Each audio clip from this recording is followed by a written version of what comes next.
The Clyde One Super Scoreboard Podcast with Lookers Land Rover. Buy your next car or book your MOT, service or repair online.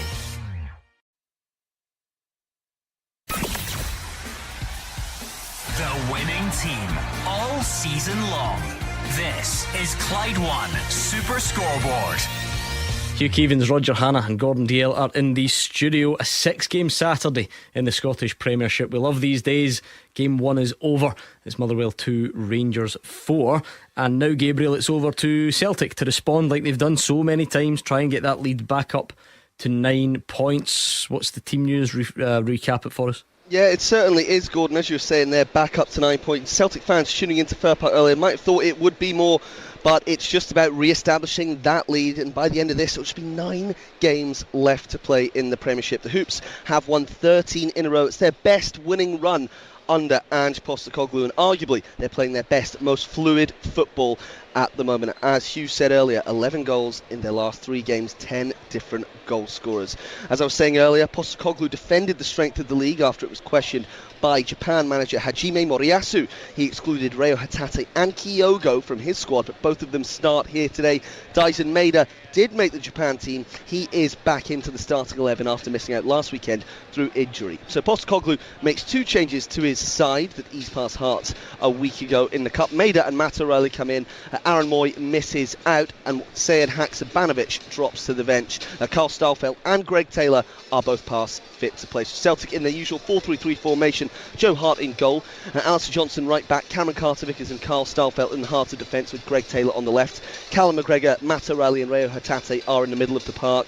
Jota, Kyogo and Dyson Maeda lead the line. The substitutes for the Hoops are Bain, Abada, Turnbull, Kobayashi, O, Summers, Bernabei, Haksabanovic and Ralston.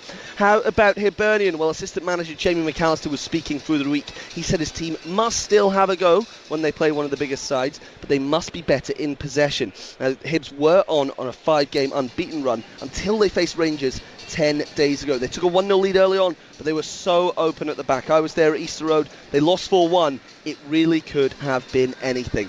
Lee Johnson makes 3 changes to his side today. A few interesting ones. Marian Cabrera returns to the team. Lewis Miller will make his first league start, and Jake Doyle-Hayes comes in for the first time since August. Hop, Henderson and Cadden drop out from that team against Rangers, and it's a change of formation as well. It'll be 5-4-1 for the Hibees today. David Marshall is in goal. A back 5 of Lewis Miller, Will Fish, Paul Hanlon, Lewis Stevenson and Marian Cabrera. James Jago, Jake Doyle-Hayes, CJ Egan-Riley and Josh Campbell will be in the middle of the park, with Eli Yuan leading the line. The substitutes of Johnson, Cadden, Hop, Nisbet, Devlin, Henderson, McCurdy, O. McIntyre and Kukurevich. The referee is Stephen McLean, and Gavin Duncan is the VAR.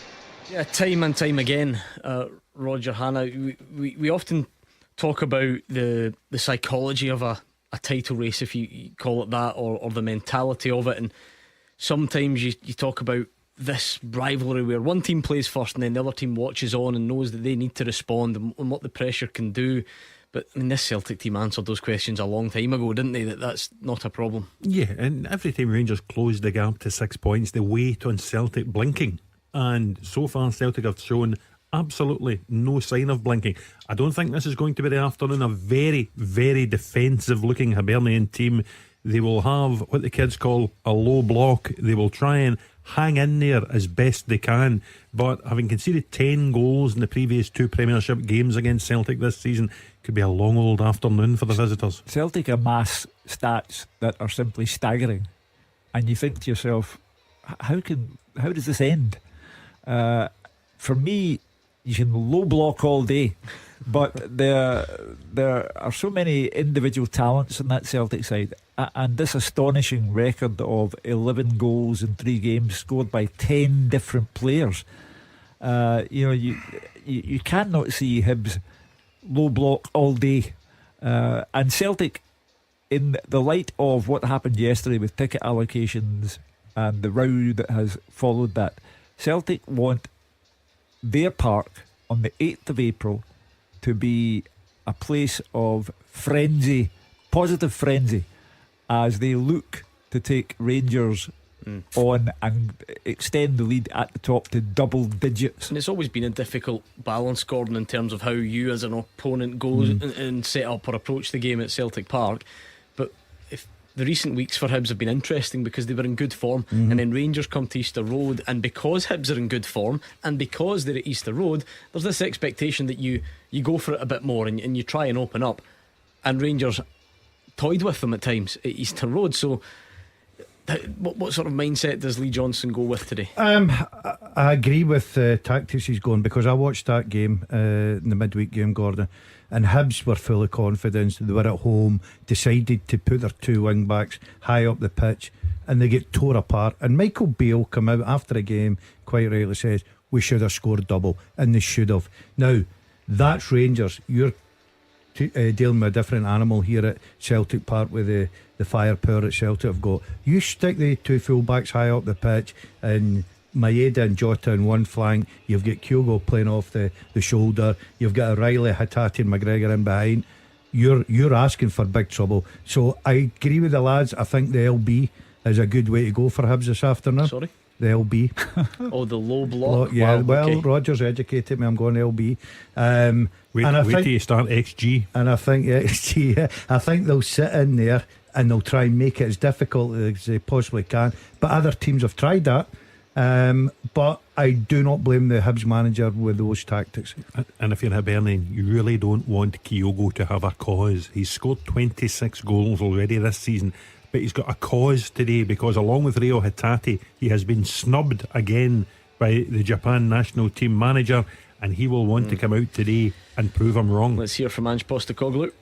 Every game is an opportunity for us to play our football and make sure that we maintain the standards and performances and improve on them. So it's another challenge for us against Hibs. They've been in a good run of form. Obviously the last game didn't go well for them, but prior to that they've been 7 unbeaten, and they brought in some good young talent during the January window, and be a good challenge for us. But we treat every opponent with the same respect, and we go into every game looking to play our football. Back around the grounds next. The fastest goals, the expert opinions. This is Clyde One Super Scoreboard.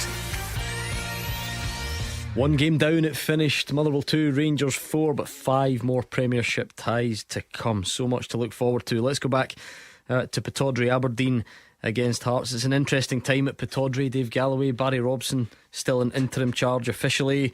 Alan Burrows is now the CEO. Is there a feeling that today is not going to decide the battle for third, but certainly play a huge part in it? Yeah, that is very much the feeling, certainly locally, Gordon. I mean, Barry has done a very good job indeed in steadying the ship, and he has got the team playing with a bit more. He seems to be getting a tune out of the players that unfortunately Jim Goodwin laterally couldn't get. I would say if Aberdeen win, the feeling up here at least is very much that that would substantially increase his chances of getting the job until the end of the season. Just looking at the game though, they seem to enjoy facing Hearts at Pittodrie. They've got a very good record indeed against them. They've won the last 6 league meetings. If they make it 7, that would certainly reignite the battle for third place and the financial rewards, of course, that go with it through European football. Not to mention Barry Robson, will he get it till the end of the season? If that happens, I think there's a pretty good chance that would happen, like I've just said. And the Jambos though, interestingly, they'll have that crushing 5-0 victory over the Dons in January to, fresh in their minds. That'll give them plenty of positivity. But a really good start. They've yet to win a league match on the road in 2023, which is quite remarkable. Yes, let's hear from both managers. Well, interim boss Barry Robson, then Robbie Neilson. We know it's going to be difficult. Robbie Neilson, terrific job at Hearts, good players, big club, hard game for us, but we've got a good record at home, so we need to try and take the game to them, and we need to try and win the game. Is it going to be easy? No, it's not. We're going to, as I said, we're going to need to be 100% to try and get a result, because they are where they are at the minute, because that's how they've performed, and we need to go and try and catch them, or we need to try and get as close to them as we possibly can, and and just perform at our best levels. That's all we need. It's a tight league. You look at everyone, from right across it, probably from the top two out with that, everyone else is quite tight. So we know that also there's been a change of manager in there, a different one coming in, a bit of change of style of play as well. So, we just have to deal with it. Yeah, I've known Barry for a number of years. He's been up there for probably 10 years now, working in the background, and into him the second time now, and he's doing very well. Cracker that one, we have to say. We'll keep a close eye on Aberdeen Hearts at Pittodrie. What about Dundee United against St Mirren? The Jim Goodwin era, David Friel yet again against one of his former teams as well. And then St Mirren, this week's all been about a sort of rebuild, if you like, looking at the futures of Trevor Carson, Mark O'Hara, trying to build on what they've done already this season. Yeah, Gordon, there's been a lot going on around this game. It's just, I'm kind of laughing. I've been in here for about an hour, and it's amazing to see the two teams, officials, managers, coaches, players, all embracing each other. It's all very, very friendly. But I think when that first whistle goes, I think they'll be kicking lumps out at each other. To be perfectly honest with you, yeah, you spoke about St Mirren. It's about the rebuild going forward, but I think they also need points. Only one win in the last 6 games, albeit 2 were against Celtic. But Hibs are above them now, Aberdeen are above them. So I think Stephen Robinson will be hoping that Celtic get a result. I think he'll be hoping Hearts get a result, and that St Mirren can do their bit today. As for United, it's pretty self-explanatory, Gordon. They just need wins. Jim Goodwin's first game, defeat to Aberdeen, he got the point at Livy, which a decent point. As I said earlier on, he's had 10 days on the training pitch with his players, and I think he just needs to go and try and get a win here. Any way will do, especially at home. I think United, if they've got any hopes of staying up, need to start getting points on the board. This crowd will get behind them, but they can also turn as well. So I think it's a huge game for both clubs today. Yeah, and you look at the bottom of the table, I think Dundee United will clearly be hoping Livy do them a favour against Ross County for sure. St Johnstone against Kilmarnock as well. Let's hear from Jim Goodwin and Stephen Robinson. We've created enough chances, I think, in the last 2 games to give us that bit of hope that we can score goals. What we have to do better is clean sheets. We have to try and defensively as a team, not just as a backline, as a team we have to be that little bit better, and in those key situations we have to get back to that being hard to beat. And as you said, in the situation that we're in, the results are far more important than the performances. And if we were able to grind out a really stuffy, not very entertaining 1-0 win against St Mirren on Saturday, then I think I speak for everybody connected to the club that we would all take that. Been lucky enough to see them twice now, against Livingston and against Aberdeen. We went to at home. I thought they were very good. The crowd got right behind them early on, so we're going to have to deal with that. Obviously got a new manager, a little bit of a bounce in terms of picking up a point at Livingston, but there's no new players. It's a very similar side to what we faced early on in the season. We won 3-0. People said it was a terrific performance. It was an okay performance. The result was terrific, but we have to go with that again, the same kind of discipline. And we were ruthless on the day, which at times away from home we haven't been as ruthless, and we have to try and get that ruthless streak back again and not concede any silly goals. St Mirren are a good side, Roger Hannah, as we know this season, but at some point Dundee United, to state the obvious, need to win football matches. And a home game against a team that's it's not Celtic, it's not Rangers, as good as they are. It's just simply days like this that they're going to have to start winning at some point. Well, it is, because even before the split, Gordon, they've still got trips to Ibrox and Tynecastle to come. St Mirren, I should say, that pushing for the top 6. As for United, there was, I think, 7 straight defeats before that draw at Livingston. So Jim Goodwin will hope that has stopped the rot. And their fixtures, they will look at a home game against St Mirren has just given them that opportunity. Ross County away from home this afternoon. Kilmarnock, we don't know how they're going to bounce back from that devastating cup exit last Friday night at Inverness. So United will look at this as an afternoon that could maybe just ignite them again. Because it's where you start determining, Hugh, if the sort of early and mid-season talk, if that translates into something tangible at the end of the campaign. Like I say, you just ask your general football fan, have St Mirren had a good season? The answer is yes. So that's just the way it feels. But they sit there right on 6th. They're just in the top 6, and Livy are 1 point behind. It's pretty simple. If St Mirren drop out of that top 6, finish in the bottom half, that then can't be considered a good season when it's all said and done. So just trying to get over the line within the next couple of months. Livy are astonishing. In the week, David Martindale said the average wage at Livy is £900. We live in a world of players who are on exotic salaries at Celtic and at Rangers, £900 a week the average player gets at Livy. So it's their great credit that they're in this fight for the top six. As I say, the whole week has been spent dissecting our Premiership because of what the manager of Japan had to say about it. And I look around these games and it is so intriguing, the whole business. You know, all of a sudden Motherwell have lost today, and if Kilmarnock or Ross County get a win today, they're only 3 points off Motherwell. So Motherwell are back in it. And Jim Goodwin is right, he's rock bottom. He doesn't care what it looks like. It would be nice if it was a victory that was pleasing in the eye, but he couldn't care less what it looks like, so long as Dundee United get 3 points. Here's Derek McInnes ahead of Kilmarnock's home game against St Johnstone. The level of support that we had last season was terrific. You know, it helped us get over the line.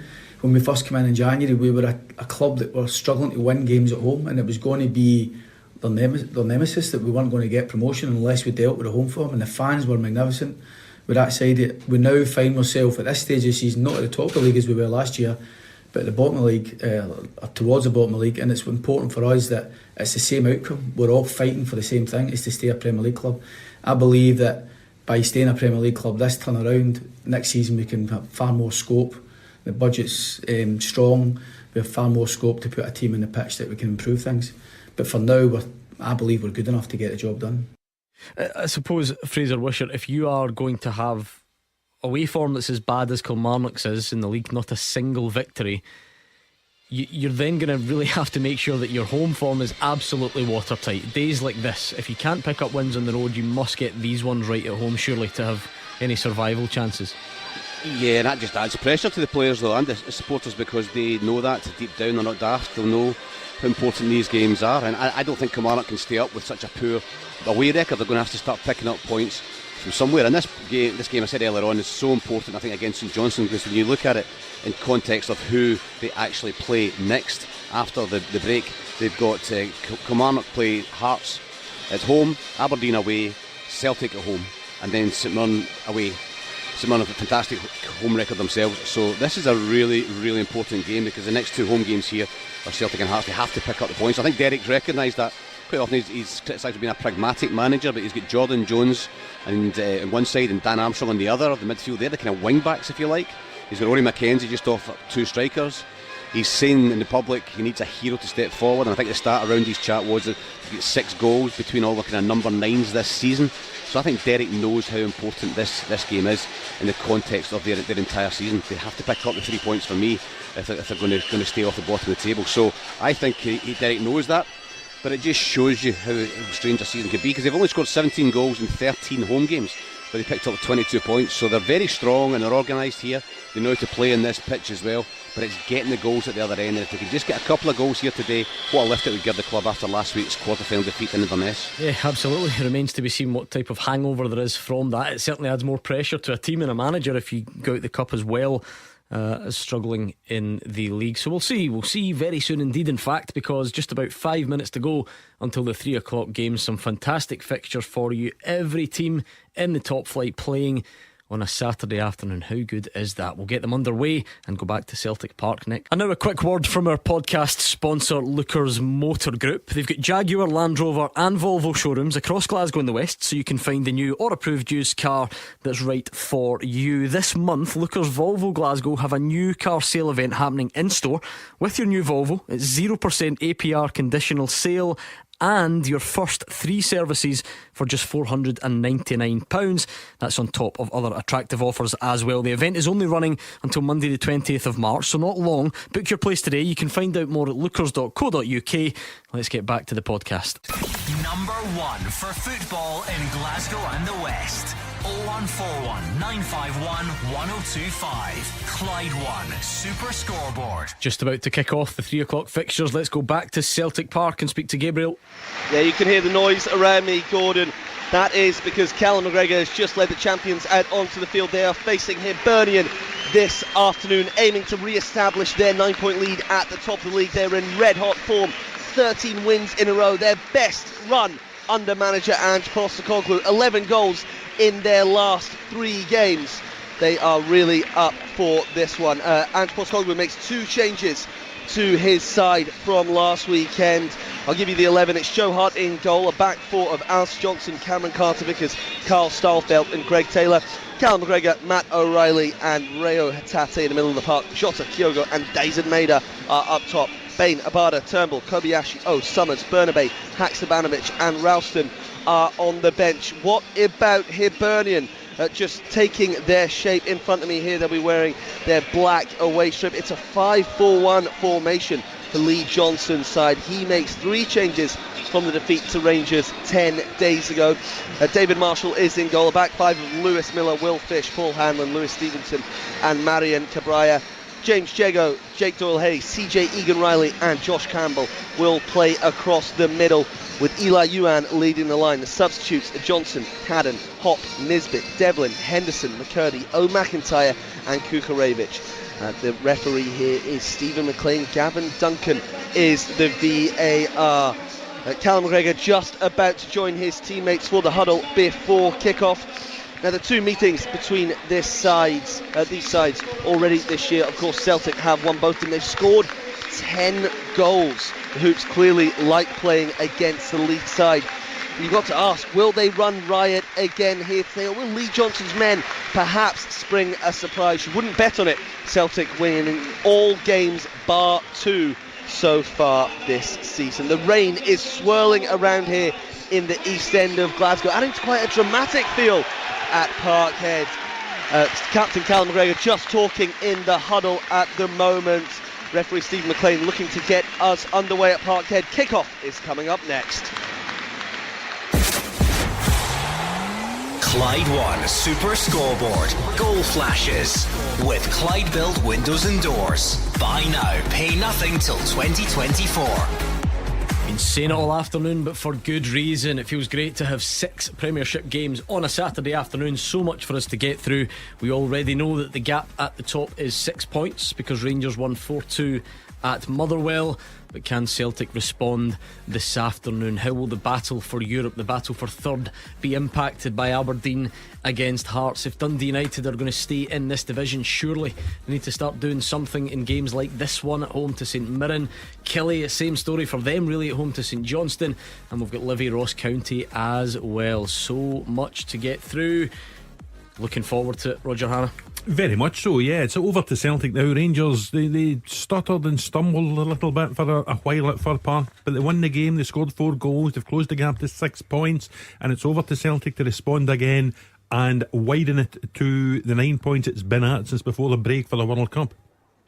Yeah, we've got plenty of goals in the first game. I think more to come round the grounds. I think there are some exciting games this afternoon, important games for managers and clubs.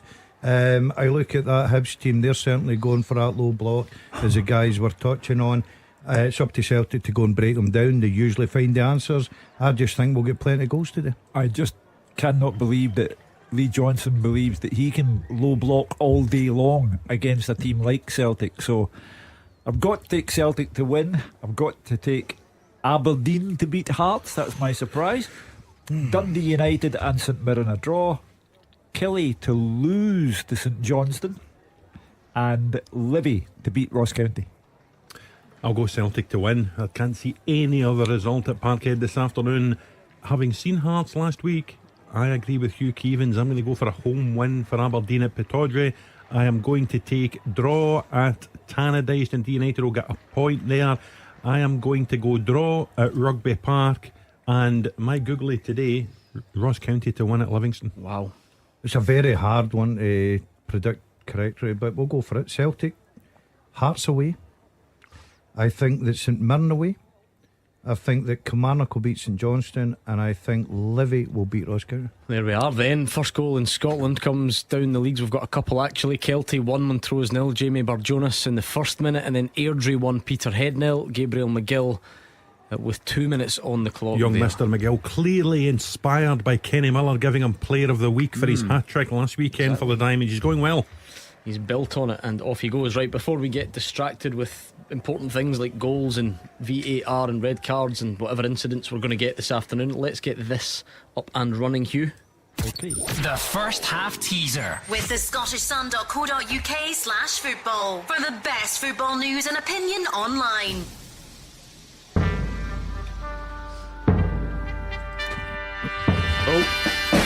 Let me stop you right there, just because we've got one of these. Goal flashes with Clyde Built Home Improvements. It's Dundee United 1, St Mirren 0, and it's a cracking volley from Stephen Fletcher. A huge game that down at the bottom for Dundee United, and they've been given a dream start thanks to their experienced striker. Stephen Fletcher has put them in front. Well, he's the only striker they've got. Dylan Levitt missing the match today as well for Jim Goodwin's side, and that is just a wonderful start for them. A real shocker for St Mirren. Don't score early. Well, look what happened to Motherwell today. They scored early, lost 4-2. But Jim Goodwin will take the positives. Special strike, this one, 22 yards. It's cleared out to him, flicks it and then volleys it into the bottom corner. Roger, exactly what United would have been hoping for. It's a major problem for David Friel. He always says the game's scrappy after 4 minutes, and he's got a wonder goal after 3 minutes. It's important for Stephen Fletcher. You know, Hugh spoke earlier on about Kevin Van Veen's goals keeping Motherwell out the relegation area. You think Ross County have got goals from the likes of Brophy and White and Murray, but if Dundee United are going to find the goals to stay up, Stephen Fletcher is going to play a big role in this, and he's got a good start today. Yeah, certainly got it in his locker. Not seen the goal, obviously, just listening to you describing it, Gordon. Good experienced player, leads the line well. Jim Goodwin will be counting on him to get the goals to get them out of problems. What a start. We'll get to this teaser eventually. Another one. Goal flashes with Clyde Built Home Improvements. And it's Aberdeen 1, Hearts 0. What a goal that could be in the battle for third. And it's that man Duke. What a signing he's been for all the negativity that surrounded Aberdeen at times this season. I don't think many can question that man's impact on the team. Aberdeen 1, Hearts 0. It was deflected on the rebound after the keeper parried Shinnie's ball in, and Duke puts Aberdeen in front against Hearts. Well, the Celtic fans keep moving closer to the radio when you say we've got another one, and then they find out it's Dundee United, and then you say another goal, and they move closer and they find out it's Aberdeen. Well, no lesser authority than Willie Miller spoke through the week and told the Aberdeen fans to enjoy Duke while they can, because he believes he's so good he'll be destined for bigger things beyond this season. And an important goal, he scored a beauty at Tannadice, didn't he, Gordon, a couple of weeks ago? That little reverse after the run back into the bottom corner. Big start in Hearts. A horrible record at Pittodrie. I don't think they've won there in their last 6 outings over 7 years. Doesn't look good today. 12 league goals for the season now for Duke. He got a double, wasn't it, against Hearts earlier on in the season. It's raining goals in the Premiership. It's just raining so far at Celtic Park. Ange Postecoglou's got his hood up, and he'll be hoping his team get in on the goal scoring action very soon. We'll try it, Hugh. Let's do it before we get any more.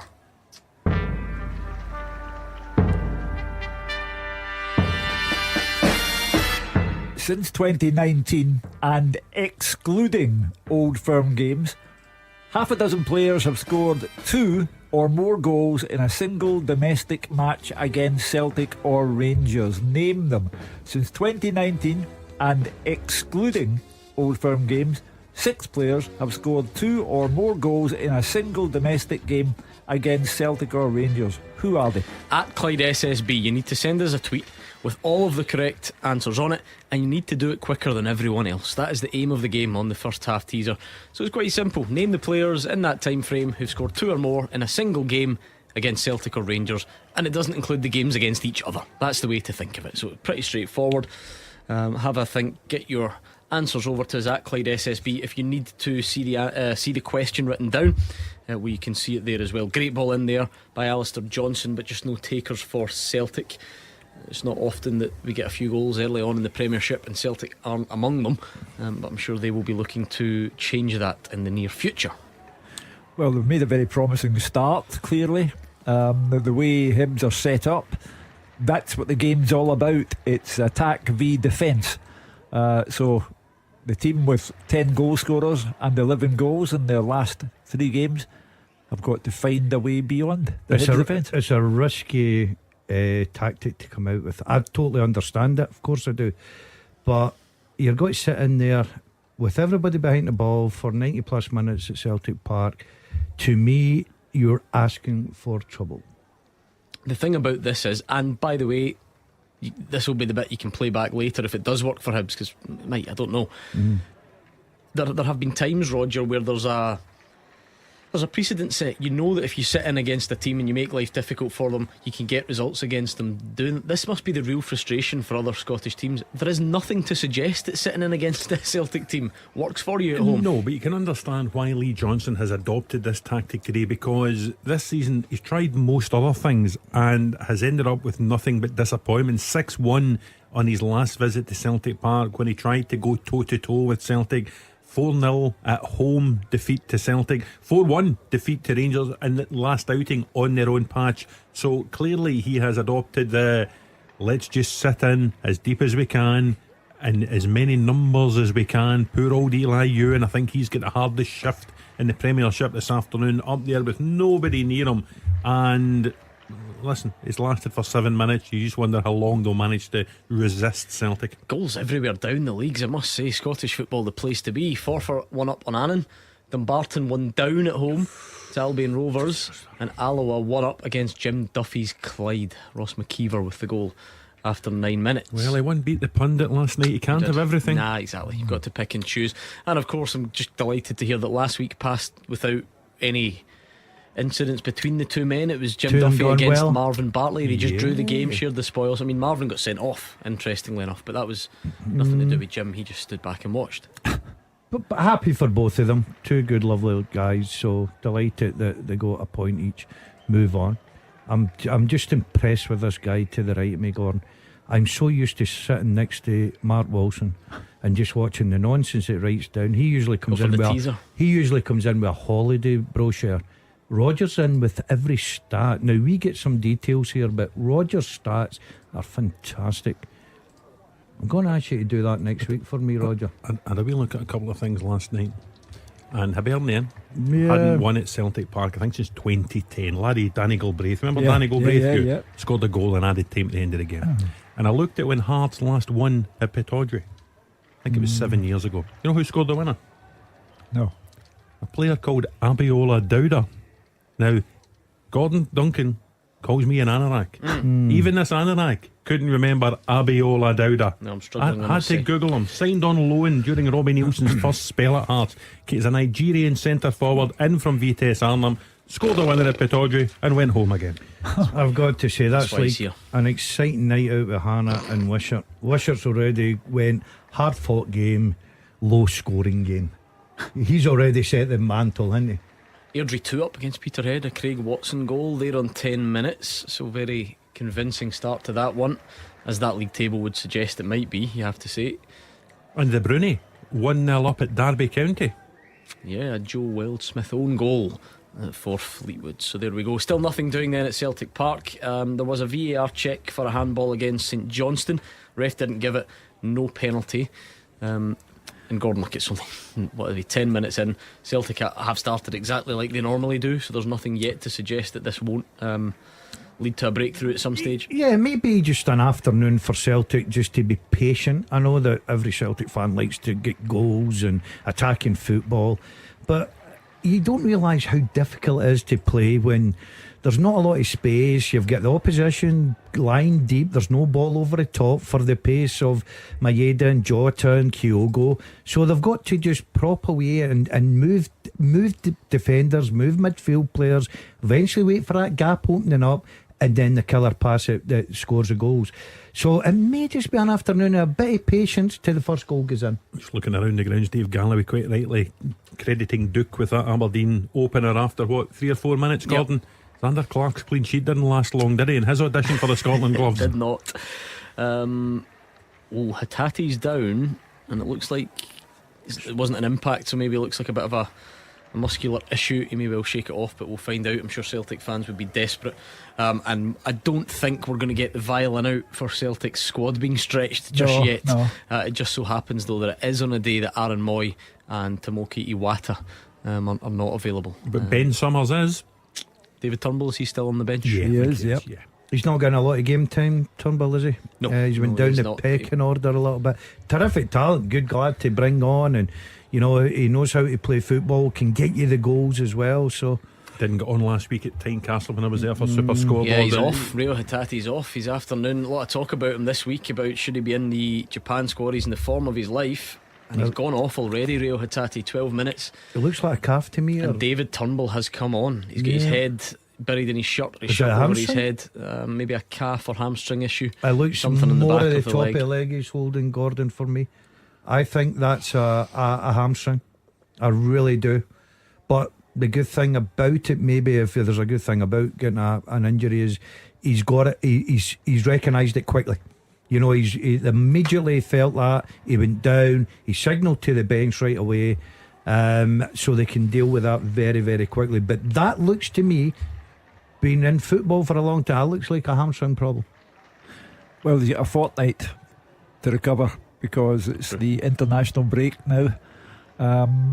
Although no one wants to see Hatate in any discomfort, the Celtic fans certainly don't want to see that. But we'll need to get Ange Postecoglou's verdict at time up. I mean, it does look like one of those, Roger, where they're just taking no chances. He's walked off relatively fine. You know, there's not a major limp, and this is where you become a body language expert, which certainly not. But as Gordon says, he seems to have felt it. He's not tried to play on. He's gone off. He's not carried off. He's not helped off. So maybe the early signs would be it's just something that Celtic are not taking chances I'm sure with. Ange Postecoglou will use the word precautionary when he's asked about this by Gabriel after the game. He does, even without Moy and Iwata, he does have the depth on the bench. You know, David Turnbull will come on. He hasn't seen a lot of game time, but he has been involved in a lot of games, you know, even if it's just 10 here, 15 there. Just not so much recently though. Yeah, but he will feel he has a point to prove. Another one who didn't make the Scotland squad this week, probably down to lack of minutes at club level. He will feel he's got a point to prove. First effort for Hibs, Egan Riley blazes over with a volley. It was actually decent play from Hibs. Celtic will look to not have that Hatate departure throw them off too much, because it sometimes can do, Gordon, like we said. Celtic, it's going to take a lot more injuries than this for Celtic to not be far and away overwhelming favourites for games like this. You know, it's a blow for sure. You'd rather have Hatate, but my goodness, they've got a fair bit of strength and depth. For me, they lose one quality player, they bring on another quality player, because I think Turnbull has got so much to offer, Gordon. He's not had game time. This is a big opportunity for him now. You know, he's been sitting there, he's been patient, frustrated, obviously, because he's not getting a lot of game time. Get on the pitch and make good of the, you know, the bad situation for Celtic with losing Hatate early on. But it's up to David Turnbull to say, right, I can fill in that role. I can put myself forward here for a claim of a strip and a starting 11. So it's a big afternoon for him. I've always wondered, you'll just come back with something smart, like you were never a sub. This is where I need Mark Wilson. He was a sub, yeah. Is it weird to come on so early?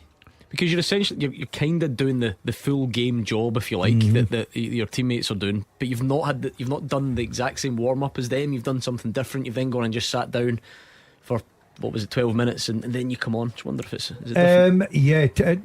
To be fair, the pace of the game, it's not like it's end to end. He'll get his time to sort of just blend into the game, the pace of it. If you come on and it's 15 minutes and it's up and down, and all of a sudden you're trying to get that second win to get you into the game, it does become a bit of difficulty because of the passing, the movement, everything. But I think Turnbull, he'll settle into this game, middle part. They'll dominate most of the ball. So no, I think he'll be fine after 14-15 minutes. Starfelt's hit the bar. It was a Matt O'Reilly corner, and the Swedish defender met it, but sees his effort come back off the woodwork. So Celtic looking to take the lead early on. Hearts are coming into things a bit more at Pittodrie. Roger, you'll be pleased to know Ayr are 1-up against the Ackies in South Lanarkshire. Is it your favourite player? No, it was not. No. Behic has hit one wide for Dundee United as well. Change of formation today, Dan. 4-3-3 for Ayr. Yeah, they were disappointing. I thought they got off to a great start. What an opportunity for Lee Bullen to be up there in the lights beside my name. You know what I mean? He would have been held up there like me for years to come, to get to a semi-final, maybe even get to a final. Unfortunately, he falls at that hurdle. Many have tried, many have failed. But I thought they should have gave themselves a better opportunity. 1-0 up. Akinyemi, I think's got to score at a far post. That was 2-0, but all credit and congratulations to Falker, John McGlynn. Good header. It was a good header, that, from Carl Starfelt. He stooped and he just didn't quite get the angle on it that he was looking for. It skips up off the top of the bar and goes away to safety from a Hibs perspective. They then try to play it from the back, and no shock to see Dyson Maeda all over it and stifles it, and it goes out for another goal kick. So Celtic still on the front foot. Yeah, it's a livelier game than you might have anticipated, because Hibs have had their chances. They're not just parking the bus occasionally leaves the garage. So lively stuff. The problem is, when you set up like this, you'll need to have a plan B, Hugh, because if you lose a goal and it's maybe before half time, what do? Just keep sitting in until, or do you change to the plan B, thinking, right, we need to get ourselves up the pitch a little bit more, or we're just going to lose more? The first goal at Celtic Park will be so important. The good thing for David Turnbull, you're asking about coming on early as a substitute. The one good point for him today is he'll miss the Celtic warm down. I was astonished last week, Gordon. Normally, when a final whistle goes in a game on a Saturday, I need to dash down the stairs to interview the manager. And last week at Tynecastle, Gabriel went down, and I sat and helped with the open line, and I got to watch the Celtic warm down, which is as vigorous and as energetic as I've ever seen. Goal flashes with Clyde Built Home Improvements. This could be a big old afternoon at the bottom. Kilmarnock have taken the lead. Kelly 1, St Johnstone 0. Kyle Vassell. As things stand, you would have Kilmarnock cutting Motherwell's lead over them to just 3 points. You would have Dundee United going level on points with Ross County. There's a long way to go in these games, but big moves are happening all around the Scottish Premiership. Well, I don't recall Derek McInnes being involved in a relegation dogfight in his managerial career. But he certainly is this season, and the result against Inverness Cali Thistle in the Scottish Cup was as the... Oh, hold on. Goal flashes with Clyde Built Home Improvements. And it's another for Aberdeen. Aberdeen 2, Hearts 0. Oh, and now there's a VAR check on the Kilmarnock goal. Is it going to stand? We will find out. But it's the Duke again, a double, a header for him. Duke in wonderful form. And he scored again for Aberdeen. And what a difference from that 5-0 at Tynecastle the last time the sides met, which basically started that week that cost Jim Goodwin his job. Yeah, I have to stand corrected. I said earlier he got a double against Hearts at Pittodrie earlier this season. It was just one. I think he set up the other one, but he does have his double this afternoon. A big blow if the Kilmarnock goal didn't stand. Well, it might not, because Chris Graham's going across to the screen, so whatever it's for, that tends to suggest he's going to overturn it. Huge save, David Marshall. There was actually a bit of a delay because Carl Starfelt was the latest to go down injured, but then after that, Jota's ball in, Kyogo with the chest, and then a good save for David Marshall. So Celtic pressing, but nothing yet. And Yuan was booked for that challenge. No goal. Kilmarnock have not taken the lead. Kyle Vassell's goal does not stand. It is goalless between Kelly and St Johnstone.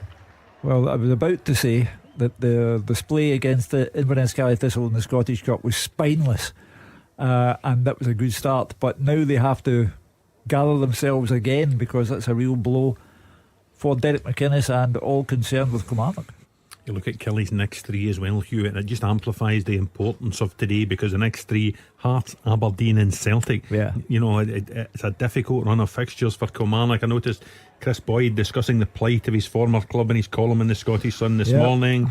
I think there are genuine worries down there that, having come back into the Premiership, they could disappear back into the Championship. See, you get back to Celtic Park, Gordon, and a chance for Kyogo. Good save, David Marshall. Nah, I think he's got to score. With his chest? I think he's got to head it. I don't know why he's chesting it. I have no idea why he's trying to chest that into the back of the net. Put your head on that and it's goal. All day long. I'm not trying to tell Kyogo how to score goals, but I mean, it sounds like you are, which is right fine. That's what you're here for. Right now I am, because I would be disappointed as a centre forward not to put my head in that and put that in the back of the net. I don't know what he's thinking. I don't know if he's reacted too late to it. That to me, for him, with his class, that is a sitter for me. You in agreement? Yeah, I think it's an absolute sitter. And like Gordon, I have no idea why he decides to chest the ball. But David Marshall, very fine Celtic goalkeeper in his time, is now defying Celtic in what is a highly entertaining game at Celtic Park. Sort of one-way traffic now, you have to say. O'Reilly now with a glancing header, doesn't fully connect. Much as I'm enjoying my Saturday afternoon in here with you gentlemen, I'm already looking forward to Monday night, where I'll need to take issue with my dear colleague Andrew Halliday, because if things don't change at Pittodrie, that's 4 defeats out of 5 for Hearts. It's not really third place in the league form. Well, that's if he gets allowed to come and do the show. If this game gets much worse. Another big save, David Marshall, this time from Jota. So Celtic really going for it, but no breakthrough yet. They're knocking at the door. They're knocking at the door, and I think the door will open very soon. If Hibs don't start defending a little bit better and try and get up the pitch, that's a good opportunity. Just mistimed the header. That was the O'Reilly one first, of course. Yeah. But the teaser, Hugh, how's that looking? Well, the question is, since 2019 and excluding Old Firm games, 6 players have scored 2 or more goals in a single domestic game against Celtic or Rangers. Name them. Hey, come on, keep the guesses coming. We can do more on this teaser at Clyde SSB. Who are the 6? Derek wants to throw in the likes of not too many wrong answers doing the rounds, actually. We got another. Oh, Ewan's been sent off for Hibs. It's a straight red.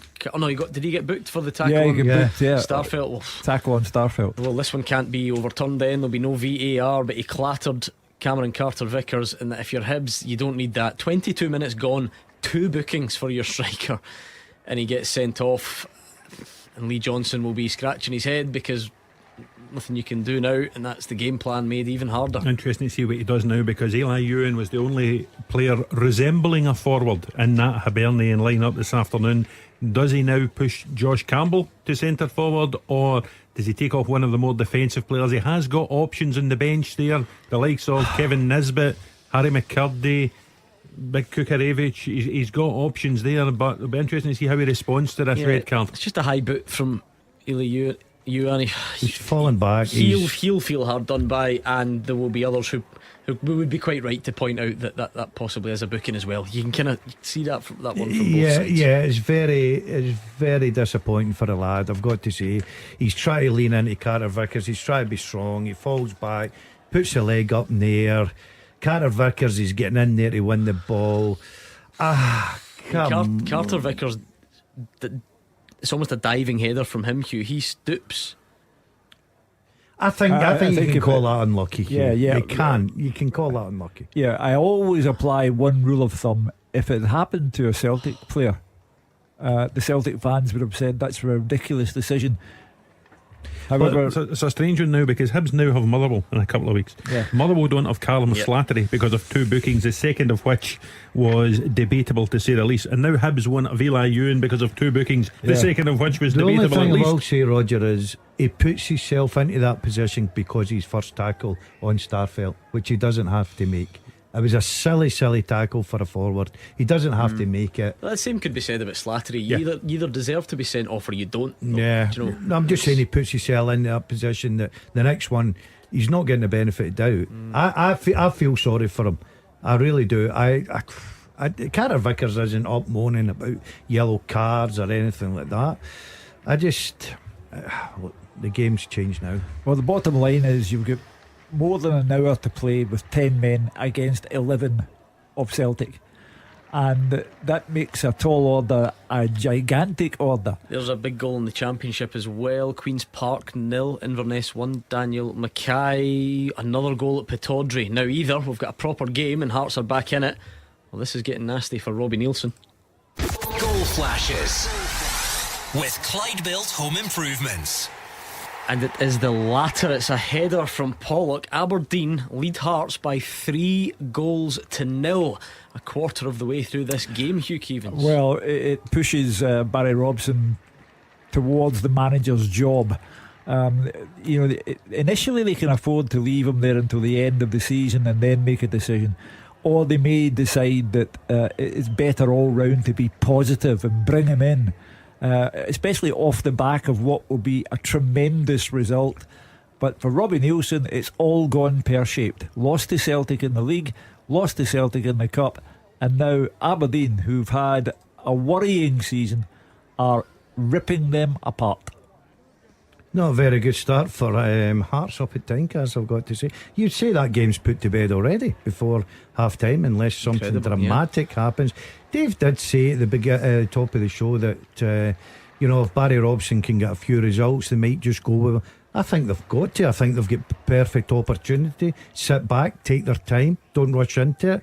Barry Robson's getting victories for them, and you never know, at the end of the season they might give him it permanently. That's it. Why rush into anything? I mean, if the man's getting you results and you're moving in the positive direction, you don't need to rush. What he's doing is he's buying Alan Burrows a bit of time in his search for the new manager. There was talk of Chris Wilder again. Alan Burrows, I think, wanted to speak to him, and then he took the Watford job. So that set Aberdeen back a little bit. I don't think Barry Robson will be the next manager of Aberdeen, because I think Alan Burrows and Dave Cormack want to make more of a statement appointment, rightly or wrongly. But what Barry Robson is doing is he's showing people that he's very capable, and who's to say he won't get a job somewhere very soon. There was a bit of a delay to that third Aberdeen goal. They checked it, but it has been given. So it is 3-0 to Aberdeen at home to Hearts. Quite incredible. Wraith Rovers 2, Cove 0, Lewis Vaughan, Hamilton Accies 0, Ayr 2, Sam Ashford with the goal. And just read the question again, Hugh, because we were trying to go through wrong answers. We need to try and get some more people to get on this podium. Since 2019, and excluding Old Firm games, 6 players have scored 2 or more goals in a single domestic game against Celtic or Rangers. Name them. Lots of people are getting close, but Stephen McCara has thrown in the likes of Eamon Brophy. He's not there. Flo Camberry. Not there. Okay, so we can rule those out if that helps you in any way, helps you move in the right direction. Alan Lappin wants to go for Kyle Lafferty. He's not there either. Right, okay, hopefully that helps you then if you were stuck in between a couple. Gordon Dalziel's showing me one name on his page that he's got right. That's good. No, I've got a few. Have you got others? Yeah. Do you want them? No, not right now, if you don't mind. Okay. So just to recap where we're at, Celtic are up against 10 men now, because Ewan's been sent off for Hibs, but still no breakthrough. It has been all Celtic in an attacking sense. Aberdeen are now leading Hearts by 3-0. Dundee United still 1 up at home to St Mirren, and it's Killie 0, St Johnstone 0. Killie thought they had taken the lead, but the goal was ruled out. Well, it's a kind of strange day at Celtic Park. It's 11v10. Ewan, I think, harshly sent off. Hatate off because of injury. Turnbull on, but not making an impact. David Marshall has had 1 or 2 terrific saves in Hibs' goal, but it's not. Celtic are not firing as they normally do. I said earlier, Hugh, they have to be patient. This is an afternoon that you're up against a Hibs team that another save this time from Kyogo. It doesn't feel like a different performance. It just seems like they haven't scored yet. Yeah, I think they've had great opportunities to score. Kyogo should have definitely scored with one he tried to chase. O'Reilly, I think it was O'Reilly arrived in the box, great run.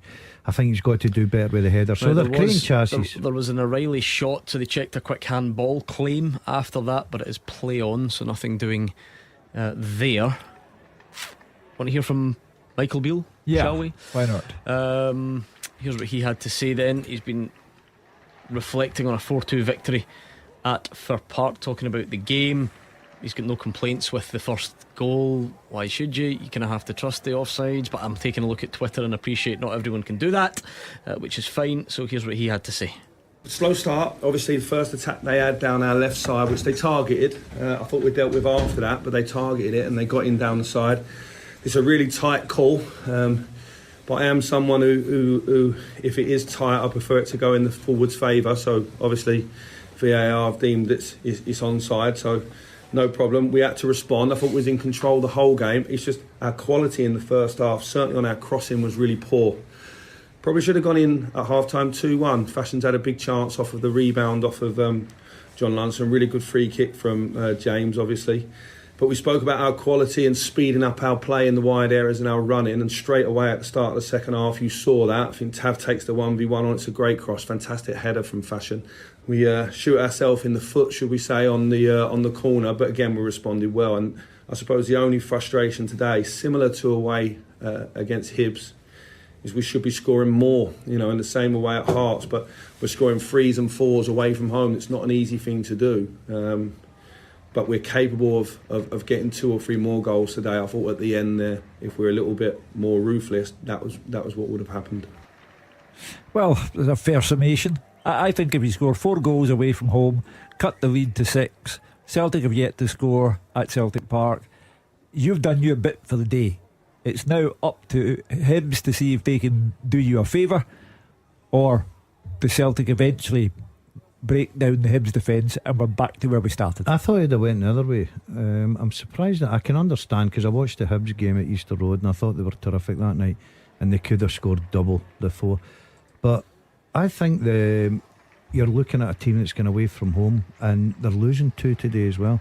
They're losing goals. I would look, you're capable of scoring 3 and 4 with the quality you've got. I'd be more concentrating saying I'm looking for more clean sheets. That's where I thought he'd go down. I know he's disappointed with the goals, I know he's pleased with the goals he's scoring, but you can't keep going away from home or anywhere and losing two goals to opposition and knowing that you can score 3 and 4. But I thought it was a pleasing performance for Rangers today, especially second half. I thought they were in total control of it, and I thought once again a guy that comes in for a lot of criticism in this show, the captain Tavernier, stood up when it was time to stand up and led by example with his free kick and got Rangers back in the game, and they went on to get a valuable 3 points. Would you make of Michael Beale's assessment there, Roger? Yeah, I think it's fair. Listen, it's easy to speak like that when you've won the game 4-2.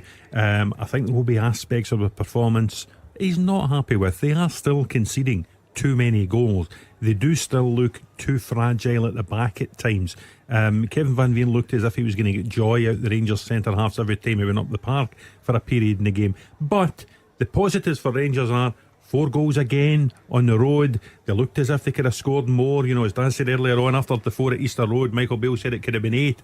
It could have been 6 this afternoon. They always look a threat. They'll need to tighten things up at the back. I don't think it will get the headlines, but top of the table, Dumbarton are 3-0 down at home to Albion Rovers after 32 minutes. That's quite a result. That's an early one for my result of the week. Note that down and I'll repeat it on Monday night, Gordon. Now, Stuart Kettlewell was not as understanding about offsides. He felt Sakala's was offside and shouldn't have stood. The lines on the pitch showed, just like it did for Motherwell's opener, that Sakala was on and that the goal was good, but Stuart Kettlewell has issue with it. This is where it's important for me to say I'm not calling anybody out here. I'm genuinely asking for clarity on it. The pictures that I've seen for the offside goal, which is the 3rd goal and a really important one at a big time in the game, it looks to me as if our player is the blue line, which is Dan Casey, which is behind the red line, which is Sakala. So again, you'll understand the frustration from the pictures I've seen. Is it calibration of the camera and the lines and all of that sort of stuff, which is probably beyond my knowledge. But with conversations with guys at the football club, we never berated a referee, we never berated a 4th official. We're not hammering the system here in any way, but it's a big goal at a big time in a game that I felt that we were doing pretty well in, and from that there's a degree of frustration from what I've seen, and it looks that Sakala's offside from the lines. But again, I'll stand corrected if someone comes to me and tells me no, in actual fact it's definitely onside, which it doesn't look like to me just now. Calibration's what you need. Yeah. And by the way, Livier won up in Ross County, Joel Nubley with the goal there. I say no matter what team it is, Roger, so it would be hypocritical of me to change my stance. I would love there to, and there might be. You can never say for sure. I'm surprised at that, because to me you just have to trust it, don't you? The offside lines are a statement of fact. It's not subjective, it's a statement of fact. And there was one when either side that were very close. I think at the time that Kevin Van Veen scored in the first couple of minutes, we all thought it was offside, apart from you. Not all of us. But it was very, very tight. And the second one was very, very tight. So if Stuart Kettlewell is getting himself agitated about the second one, then why not get agitated about the first one? You need to put your trust. It doesn't matter who you are. Again, you need to put your trust in the technology. I'm still getting people sending me this, right? Pictures saying, look at the lines on the pitch. Do everyone a favour, right? Forget about the grass, forget about what the groundsman has done with his lawnmower, because it will not help anyone. What we got here? This might be a Hibs penalty. Referee's gone over to the monitor. Nobody knows what for at this stage. Starfelt handful of jersey. I think it's a penalty. Yeah, well, if he's gone over Stephen McLean, then it tends to end this way. He's got he had his hand in the earpiece a moment or two ago, and he's gone over to have a look. So we probably are looking at Hibs penalty here. There's been some big calls already, because remember, Hibs are down to 10 men. They went down to 10 men very early on in the game.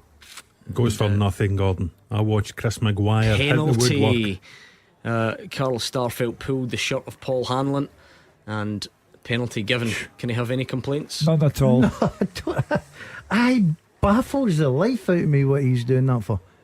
Honestly, he's a centre half. He's got him where he wants him, and he just gives away a cheap penalty. It's all happening. Hold on. Goal flashes with Clyde Built Home Improvements. Kilmarnock have taken the lead, we think, this time, assuming this one doesn't get taken back. Either Joe Wright, it was a deep Jordan Jones free kick at the back post. Livy are 2-0 up on Ross County, and let's not forget we've got a penalty to Hibs at Celtic Park. Carl Starfelt had the shirt number right on the number 4 of Paul Hanlon. He had a hold of it for a bit too long for the referee's liking. 3 players round him there. He's in absolutely, and I think it's Taylor at the front wins a header. So what is Starfelt even thinking of there? Well, he's a bad player for me. He's always got a big mistake in him. You have regular calls from Celtic supporters who acknowledge the fact that he is, in football parlance, a bomb scare. And he's given away an utterly... I think we've got more that stick up for him, to be fair. Yeah, well, but he's given away an absolutely needless penalty kick. Celtic with 11 men, Hibs with 10. This has Daft Day written all over it. Josh Campbell steps up from the penalty spot at Celtic Park. Goal flashes with Clyde Built Home Improvements. Sends the goalkeeper the wrong way, and it's Celtic 0, 10-man Hibs 1 with 39 minutes gone at Celtic Park. Well, you wouldn't have to look very far for the result of the weekend if this stayed the way it is at the moment. But you know, there's no point in going on about the number of chances that Celtic had and the saves that David Marshall has pulled off. They didn't take any of the chances, and the centre back Starfelt has been guilty of the most horrendous lack of intelligence in the penalty box. I mean, players know they're under surveillance here with the VAR cameras. How on earth do you think you're going to get away with that? Yeah, in a day of silly decisions by players, Callum Slattery, Eli Ewan, to name but 2. I think Carl Starfelt has maybe just won the watch. Does sometimes get an instinctive thing, Gordon? You know, if you feel a player's really getting away from you, and you panic and you think, "What? I need to hold him." It just doesn't strike you as being one of those that you wonder what the panic was from Carl Starfelt, that he felt the need to hold on to the shirt. That's why I say it's such a ridiculous decision that he's made, because Greg Taylor wins the original header, clears the danger. There's also, I don't know who the other Celtic player was, there were 3 Celtic players round Hanlon. He's not getting near that ball, so Starfelt does not need to even touch him. He's got him where he wants him. He's man marking him. He's running towards Taylor. Taylor heads it away, danger over, and he just gives Hibs a lifeline. Unbelievable. I remember Paul Hanlon opening the scoring for Hibernian last season in the League Cup final, and it became the Kyogo show. I think Celtic might need their top scorer to find the route to goal again, Gordon. Well, if Hibs get to half time 1-0, then there'll be an atmosphere inside Celtic Park that is highly unusual, because Rangers have won early in the day. The gap is staying at 6 points unless Celtic can find 2 goals.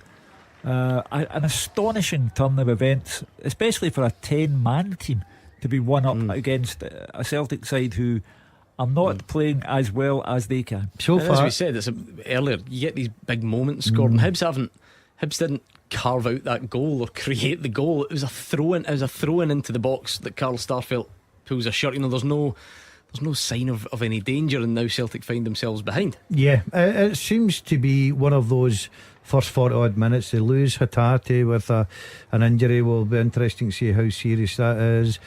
There was absolutely no danger there. They're down 10 men. Hibs, Celtic controlling it. We were talking about missing the chances. They give away a penalty. I still think, especially with the substitutions that Postecoglou can use, I still think Celtic in our 45 plus minutes will certainly certainly turn this round. The one thing that you have to say, Roger, because I'm sure some Celtic fans will point this out, maybe not to say that Carl Starfelt did nothing wrong, but there is still a frustration out there about shot pulls because they don't all get given. No, they just listen, don't. You're absolutely right. They don't all get given. I think, take this in isolation, it's a penalty kick. He's got so much of the shot in the hand. He's pulling him back. He's preventing him getting proper contact with the header. It's not dissimilar. I saw one at Livingston when Rangers were there a few weeks ago. Yes, that's right. Morelos was pulled by James Penrice, and at the time, just watching it live, I thought that's a penalty kick. And David Dickinson didn't give it. It went to VAR, and the penalty kick was given. This time, all credit to Stephen McLean. And the officials, they've got it right for me. 2 weeks ago, Celtic were at St Mirren. Was clearly pulled back by a St Mirren defender. That went to a check as well, although there was absolutely no need for a check. It was a stonewall penalty. And Celtic were the recipients that day. They are the victims this afternoon. Well, what an afternoon it's turning out to be, but I suspect there will be more twists in the tale yet. Let's round off this, Hugh, before we go any further. The first half teaser with the scottishsun.co.uk/football for the best football news and opinion online.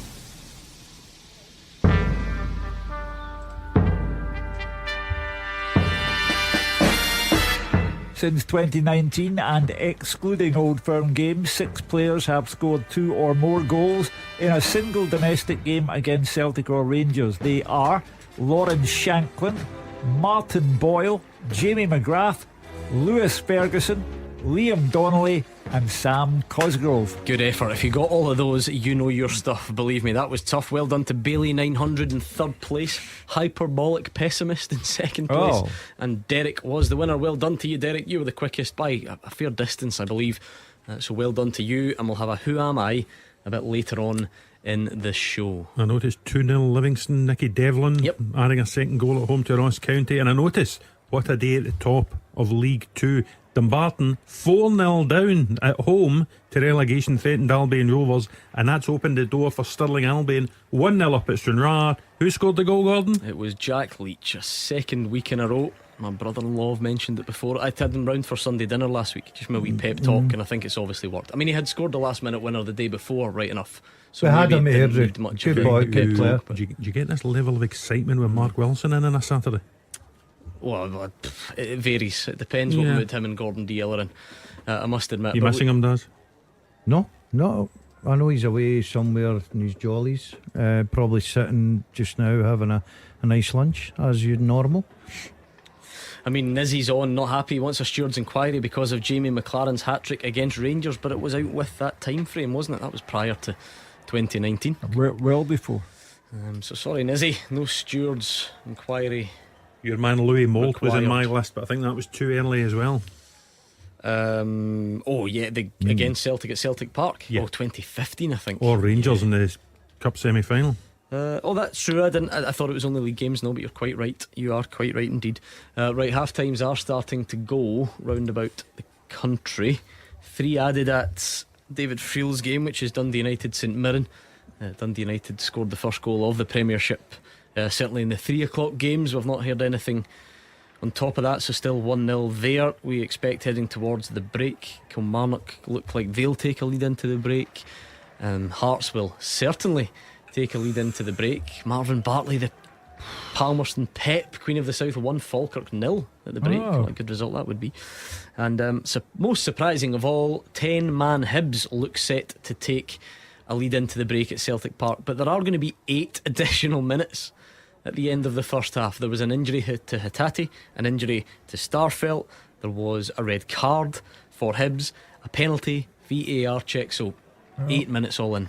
Looks like there could be an additional 8 hours and Celtic wouldn't score in the first half, so there'd be a strange atmosphere when the whistle eventually blows if Hibs are still 1 up.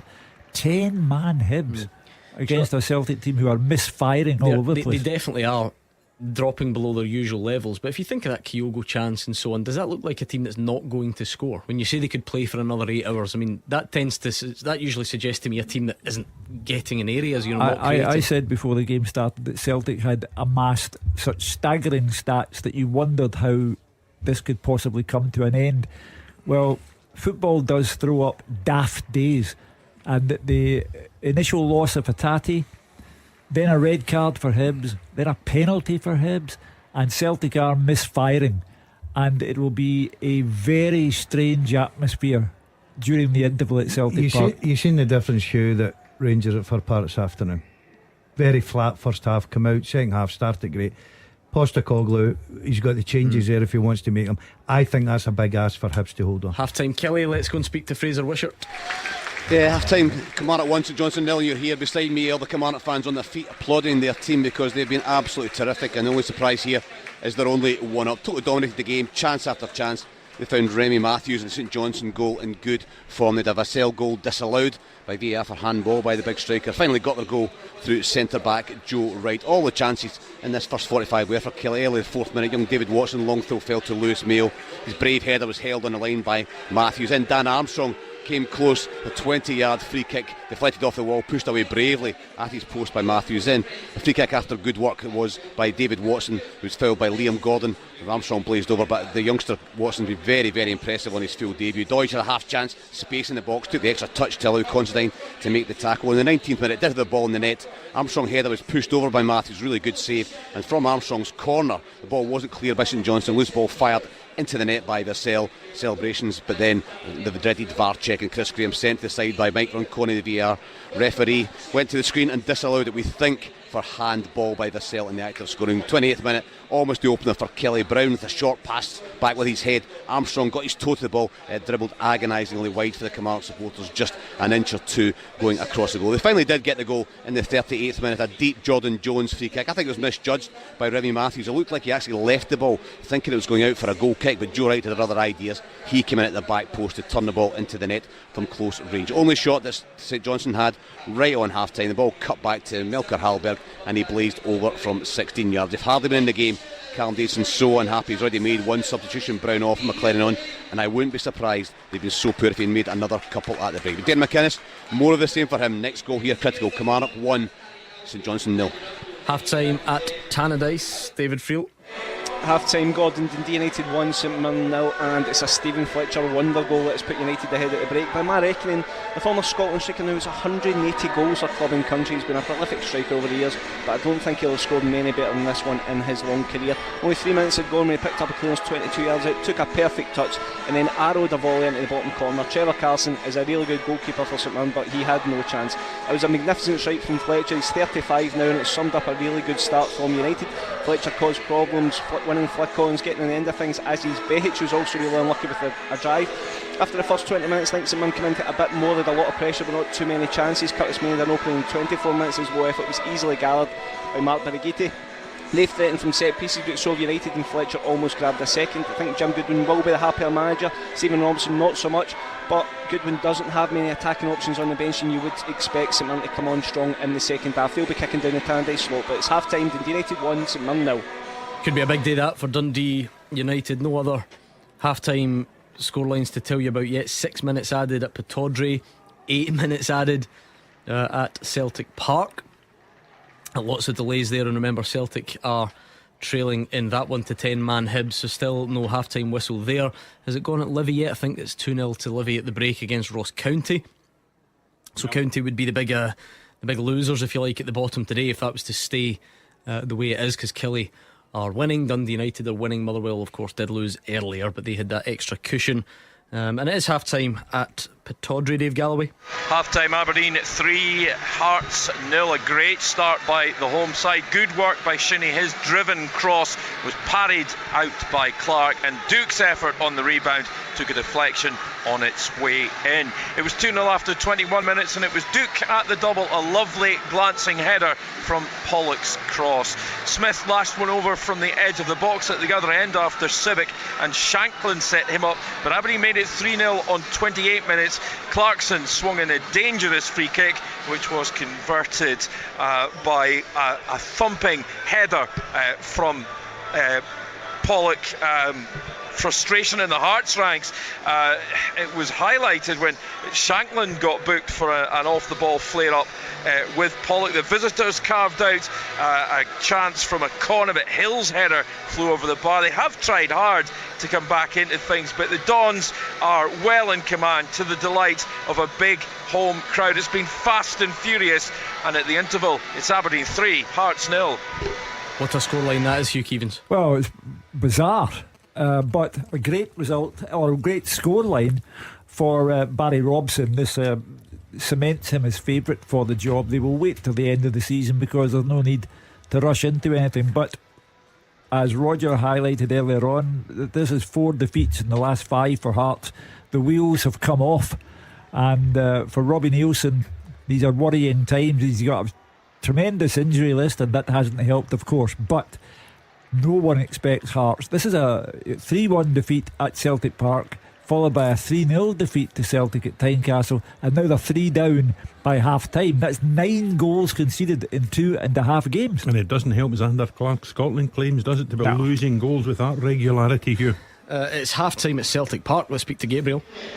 Thanks, Gordon. It is not what anyone expected at the interval here. Celtic are 1-0 down to the 10 men of Hibernian. A ridiculous foul from Carl Starfelt, gifting Hibs a penalty. Josh Campbell duly obliged from the spot, and that came after an early red card had been given to Eli Ewan, the Hibs striker. Now, Celtic started on the front foot, as they always do. They started to turn the screw after 20 minutes, but have so far found an inspired David Marshall in between the Hibs posts. Starfelt had a header clean off the bar from a Matt O'Reilly out-swinging corner.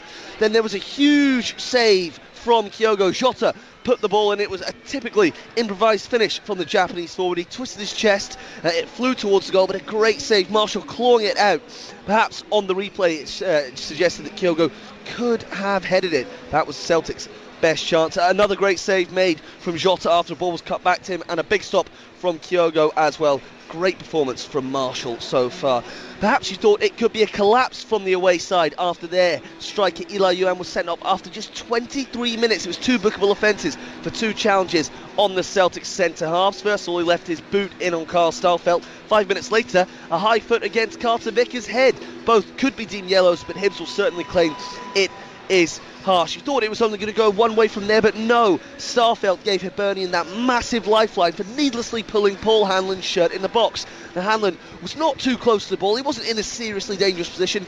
None of us here in the press box were even looking at the Hibs defender, so we weren't sure why referee Stephen McLean was over at the VAR. But the official rightly gave it, and Josh Campbell sent Joe Hart the wrong way to give them the lead. Celtic have had the ball in the Hibs third ever since then, but they just can't find a way through. Even more worrying for Celtic, Reo Hatate went off within 15 minutes. It looks like a muscular injury, perhaps a hamstring or a calf. It's a huge half-time team talk for Ange Postecoglou. The Hoops have been in red-hot form. They've created plenty of chances here, but they are misfiring so far today. And you've got that feeling that something could be off here. The crowd are agitated in the East End. It is still a huge ask for Hibernian to hold on to all 3 points, but if they do, Hibs could open the door for Rangers in the title race. That gap is just at 6 points at the moment. Half-time here at Parkhead. Celtic 0, Hibernian 1. Action as it happens. And your reaction from 5 on the open line.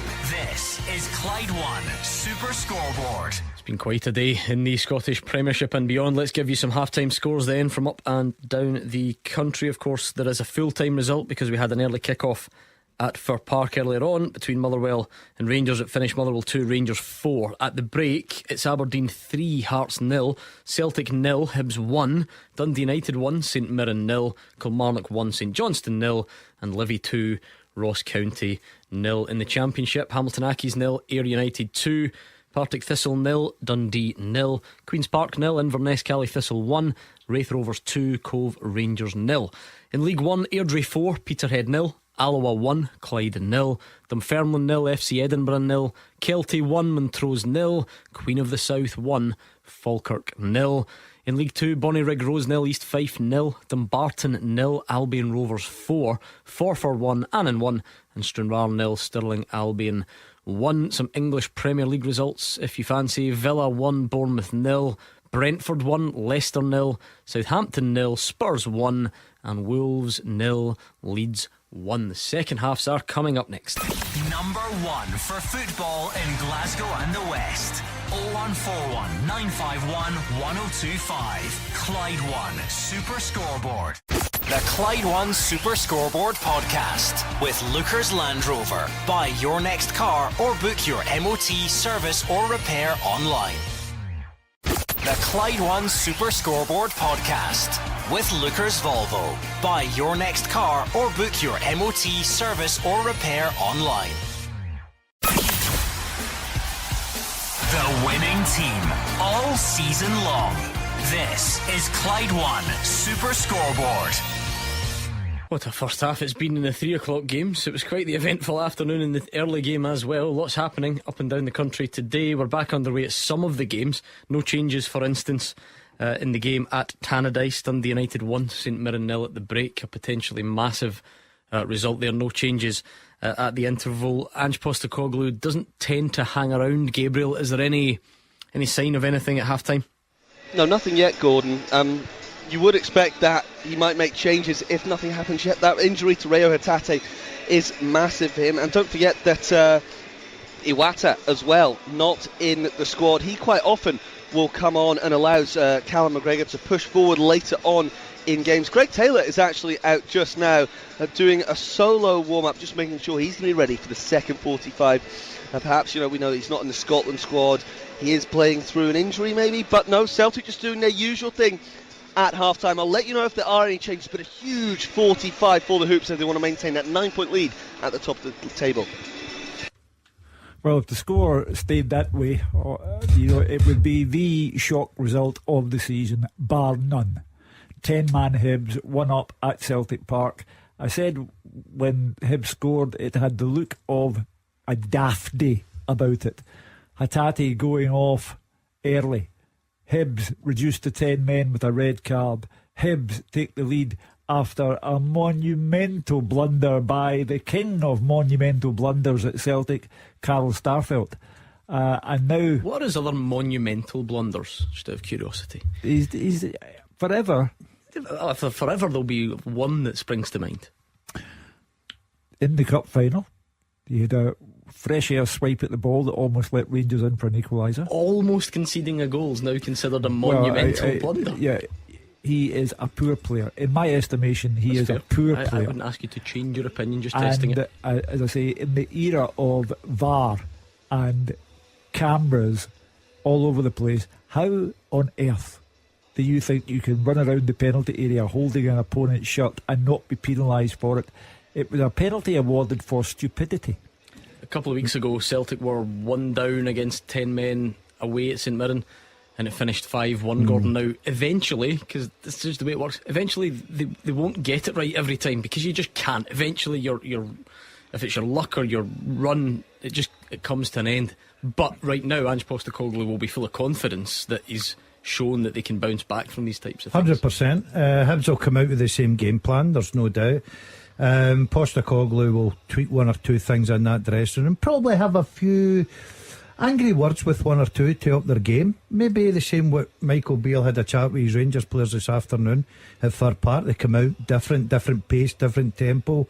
I see Celtic coming out, and I would still be very confident they'll pick up 3 points. I totally understand there's days where you look, Hatate gets injured, they've missed a few chances, Starfelt gives away I don't know what he's thinking about, apparently Hibs get a man sent off. But I just think there's too much, especially at Parkhead, too much quality for Celtic to lose this. Greg Taylor's an interesting one. He did look to be carrying that injury that both Steve Clarke and Ange Postecoglou have spoken about.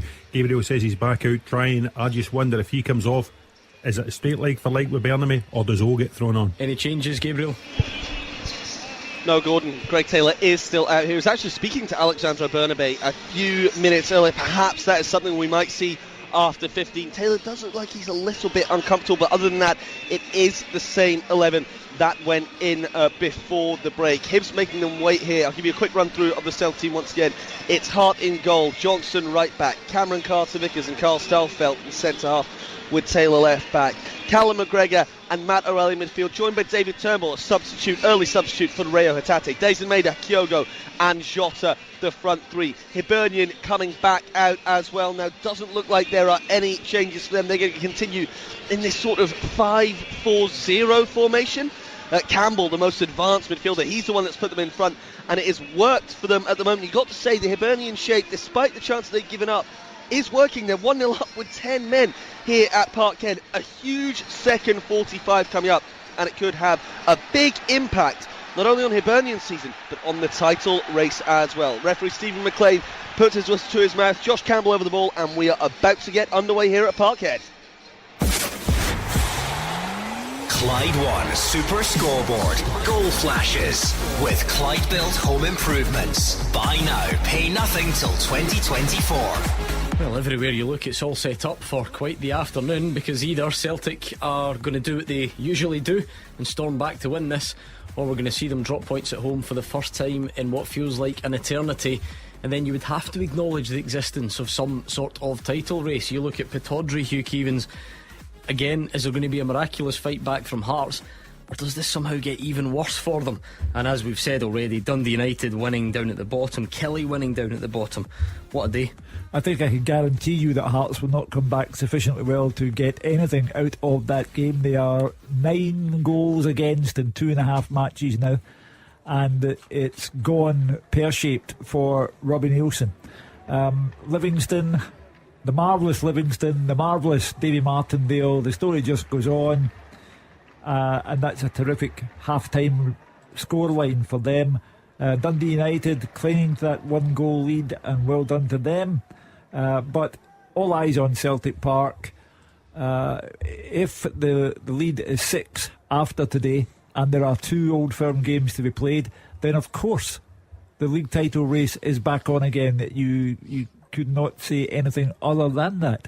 Celtic have to find 2 goals from somewhere in the second half, and I suspect they'll be found by bringing on Abada, Haksabanovic and If it stays like this, Gordon, it will tighten up at the top, it'll tighten up in the race for Europe, and it'll tighten up in the fight for survival. This could be arguably the most momentous afternoon of the Premiership season. Yet there's a long way to go, Gordon Dalziel. 45 minutes plus.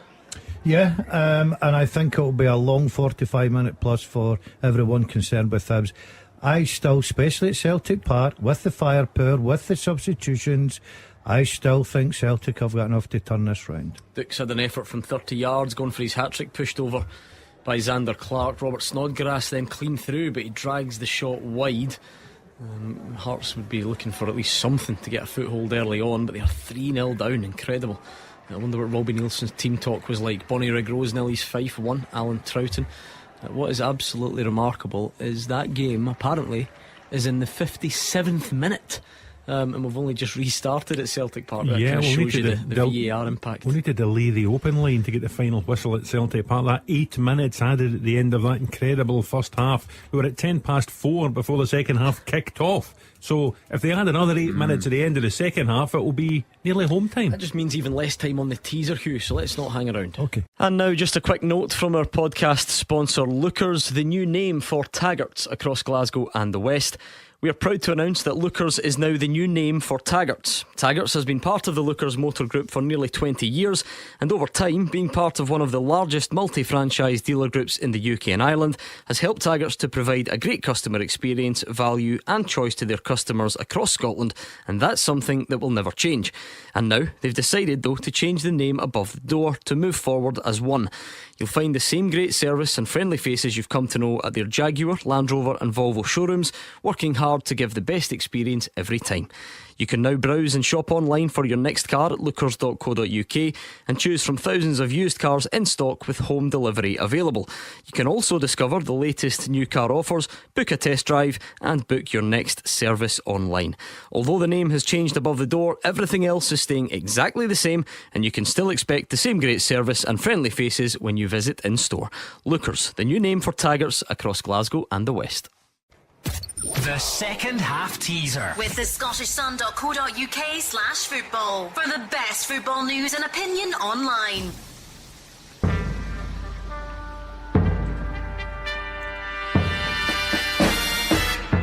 I have played alongside Lewis Morgan and Sonia Luco. I have been managed by Dick Campbell and Craig Brown.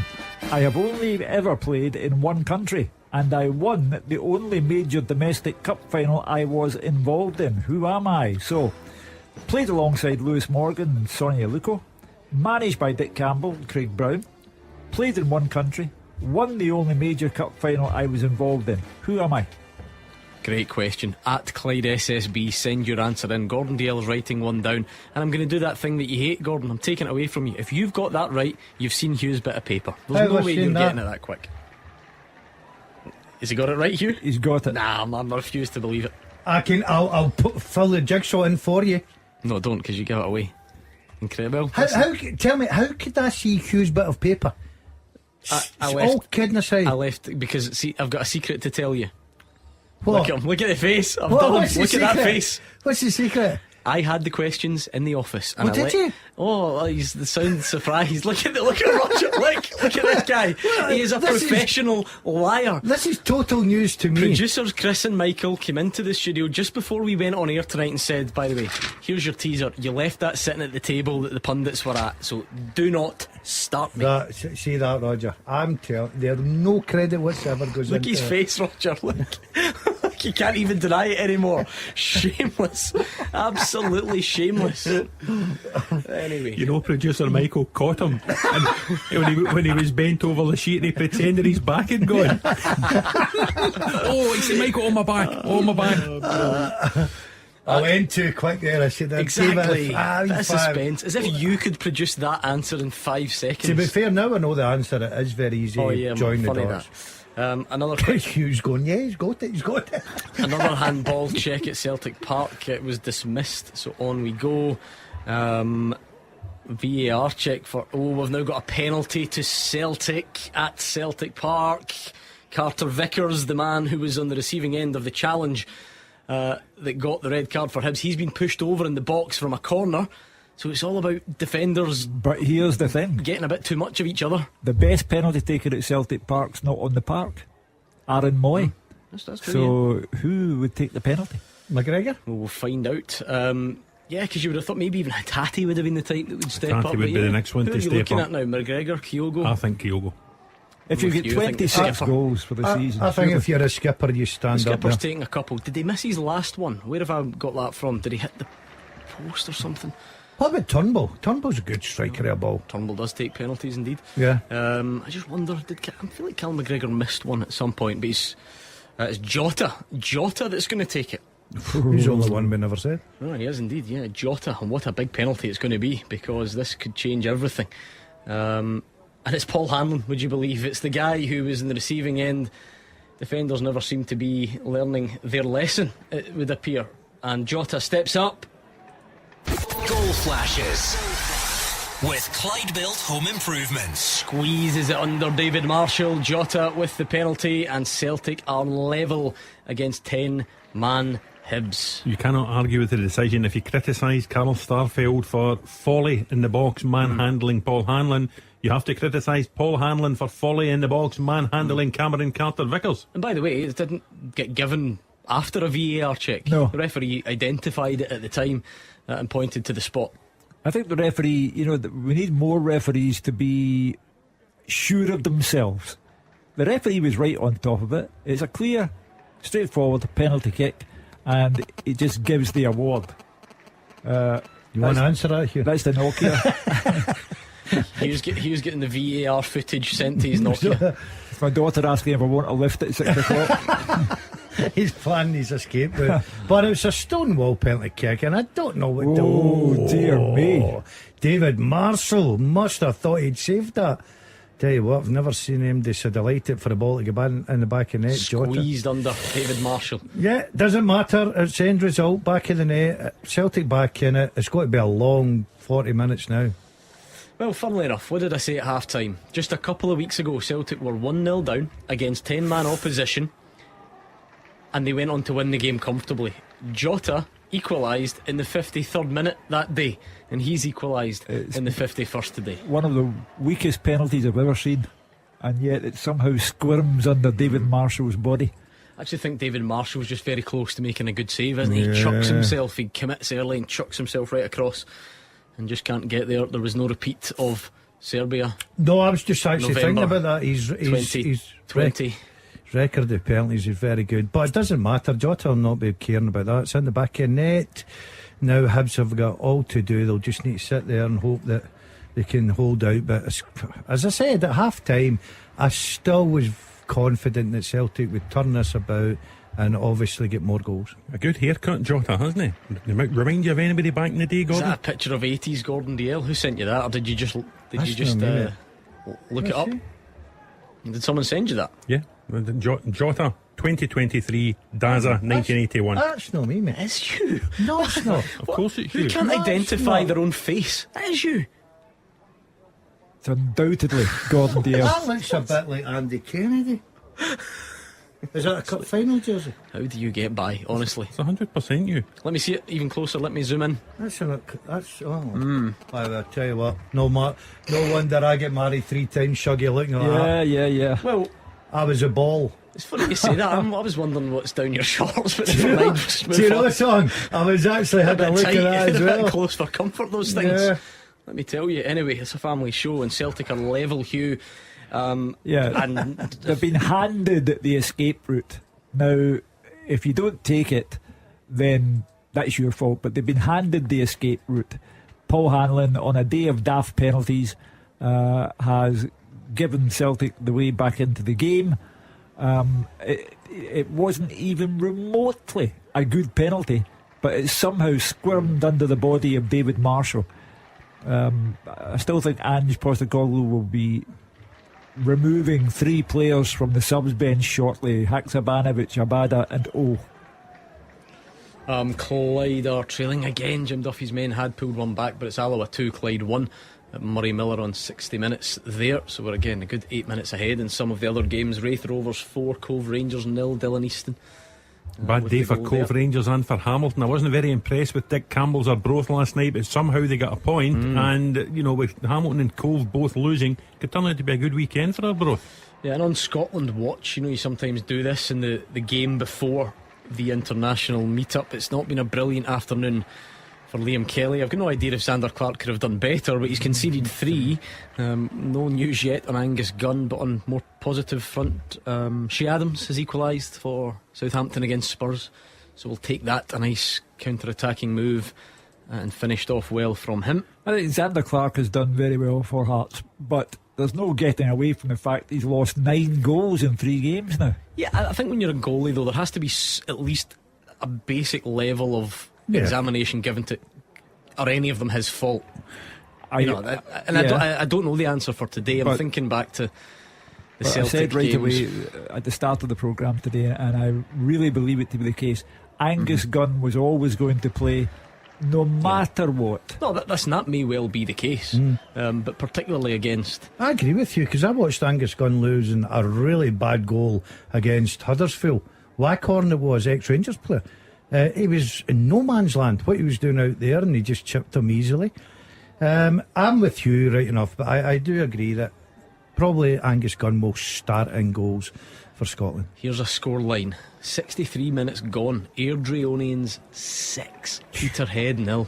Peterhead. Did not get 6 last weekend as well? I think they did, Yeah, I think Callum Gallagher scored that great goal. McGill got a hat-trick against Kelty, maybe. At Maeda's had a little spell. He's gone into the box a few times. Can't quite find anyone in there though. So Celtic level. Next step is to push for that goal that would put them back in front. Hibs have been down to 10 men for quite some time. They'll get it when Abada comes on.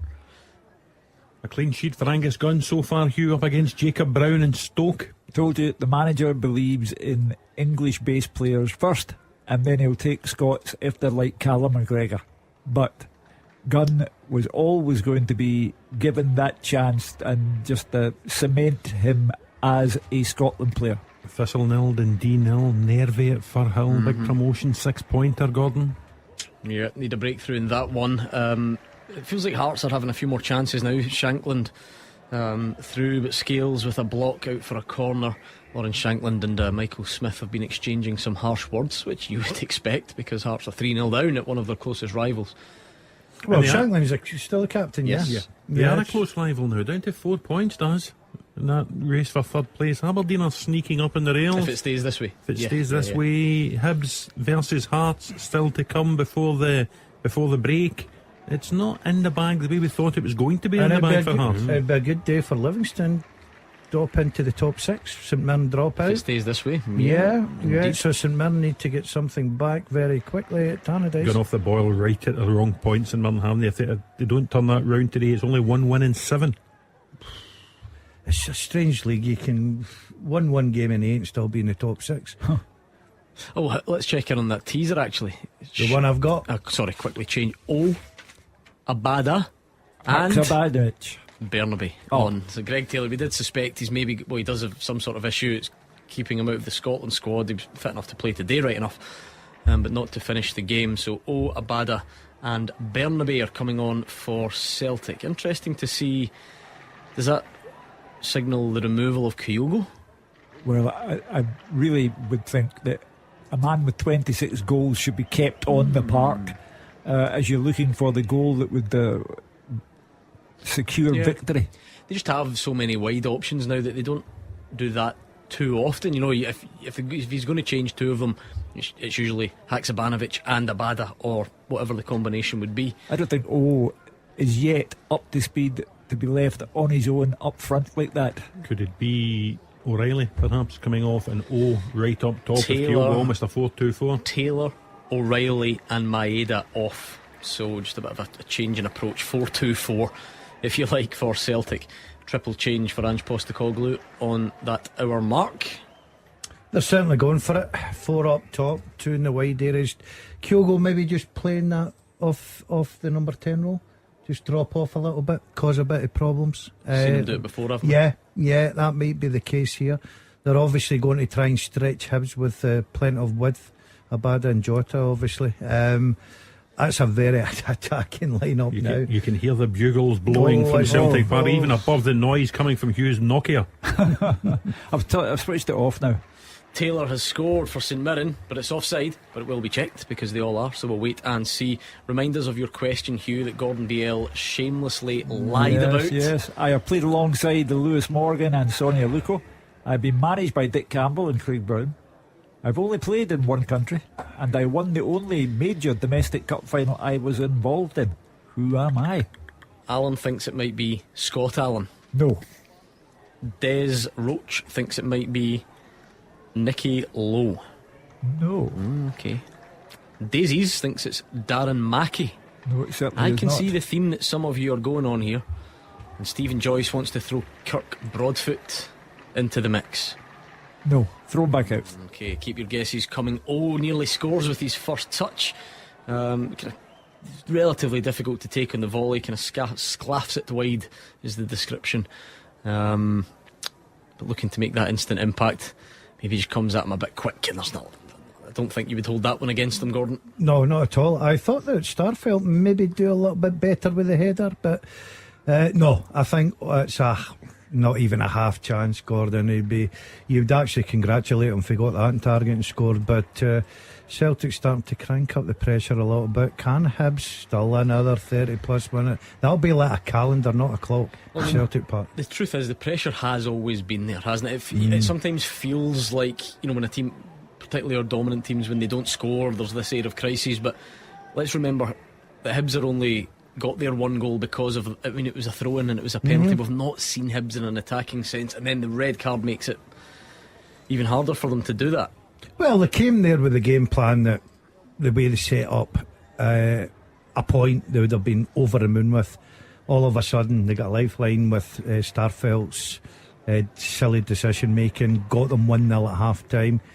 They would still be delighted with a point, especially with 10 men, but you just see Celtic, as I said, patience was always got to be the answer this afternoon for Celtic.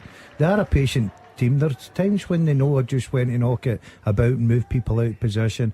They've got enough firepower in that part now to win it. Well, if they don't, even the draw would be the shock result of the season so far. We have to bear in mind Hibs have been playing now for a long time with 10 men. You have to believe, from everything we've seen this season from Celtic, in fact, everything we've seen in the past 2 seasons from Celtic, they will find a way. You think of some of the late goals last season on the route to the title. Tony Ralston away at Ross County. Giacomakis. Indeed, Leila Bada as well. I think Dundee United. There was a couple earlier this season. You mentioned Giacomakis at Perth. Was there not? Did Dylan Levitt not equalise for Dundee United after about 87 minutes, and Celtic still won 4-2? So you have to believe that Celtic will find a way. Over the bar, but again it sort of skipped up off the turf and onto his forehead, so probably a half chance. Not sure if it's any more than that. 5-1 Wraith. The goals haven't rained in at Starks Park like this since you were there. Yeah, Lewis Vaughan. 5-1. Yeah, 5-1 against Cove. Chris Cadden's replaced Jake Doyle-Hayes. If you're looking for positives from Hibs, we don't know what the result will look like, but Doyle-Hayes back in about it, Roger, after lengthy. And he's done well. They've worked hard in that centre midfield in there alongside Jimmy Jago. It's a hard shift as well for the scorer Josh Campbell after Yuan was sent off. He's almost a sort of, you hear of a false 9. Well, he's the false 9, the false 10 and the false 8, having to play up there on his own. So it's been a hard shift for these guys, and particularly for Doyle Hayes in his first game back after quite a lengthy absence. Let's see if there's anything else to tell you about goals wise. I don't think so at the moment. Penalty St Mirren though. Chance to equalise, that could change things. Aina has had his fair share of disciplinary faux pas. If Hugh Keevins wants to criticise Carl Starfeld, I'll need to take him to Dundee to have a look at Loic Aina, because thus far, sorry, it's all happening at the bottom now. Goal flashes with Clyde Built Home Improvements. Kilmarnock 1, St Johnstone 1, and it's Dre Wright. Things could be about to flip very significantly at the bottom. There is going to be a VAR check though for that St Mirren penalty. I mean, you would expect it to be reviewed, but I'm not sure if the ref is going over. It was a 20-yard shot that from Dre Wright, so St Johnstone are back in it, and that bursts Kilmarnock's bubble to an extent, Hugh, and then we find out what happens at Tannadice as well. Well, it then becomes a test of this Kilmarnock team that I described as spineless in Inverness. Off the line, Kyogo slid past Marshall, but Hibs get it away.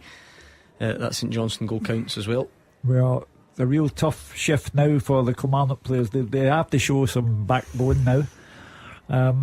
So it's all happening. Everything's in the balance except for Aberdeen, who are cruising.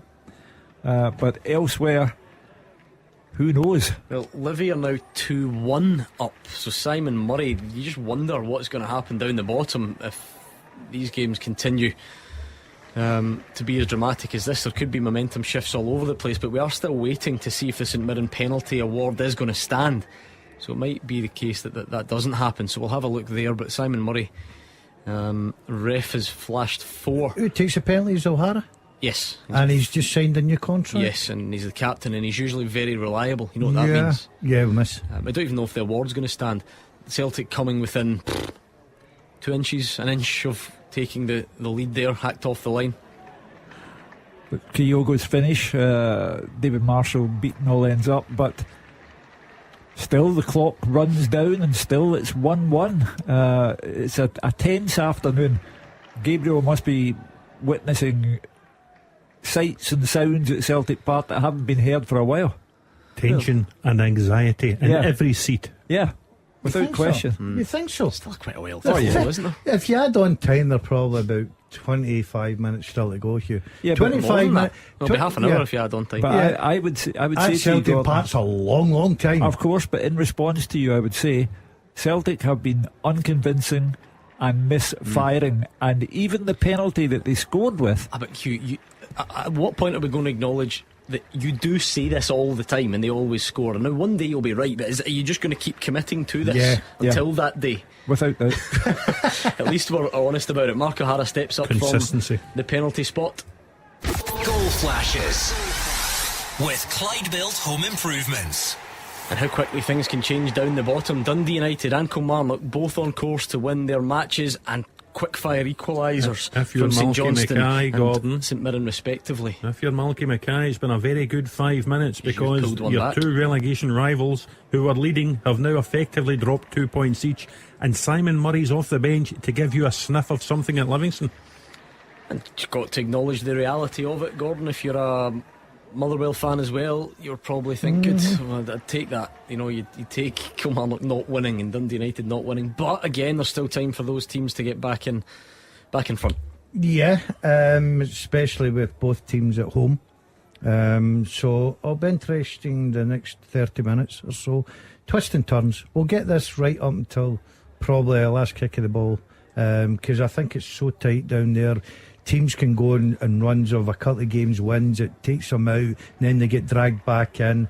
But as Roger said, if you're Malcolm Mackay, you're now looking, thinking, come on at Dundee United, yeah, we can get back into this at Livingston. It could be a good day for us. But Derek McInnes and Jim Goodwin have got to try and push on, because Roger was saying there about the fixtures that Kilmarnock have got after today. You look at Dundee United, I think their next fixture's away to Ibrox as well. So you've got to try and make these games valuable and especially get through. Mind you, Dan's Hearts at home over for Celtic. Hearts at home suddenly doesn't look as daunting for Kilmarnock as it might once have done. Yeah, but there are a lot of pressure on Hearts now to get results, Roger. Bit rushed, the finish from Abada, but it's entirely one-sided, the game.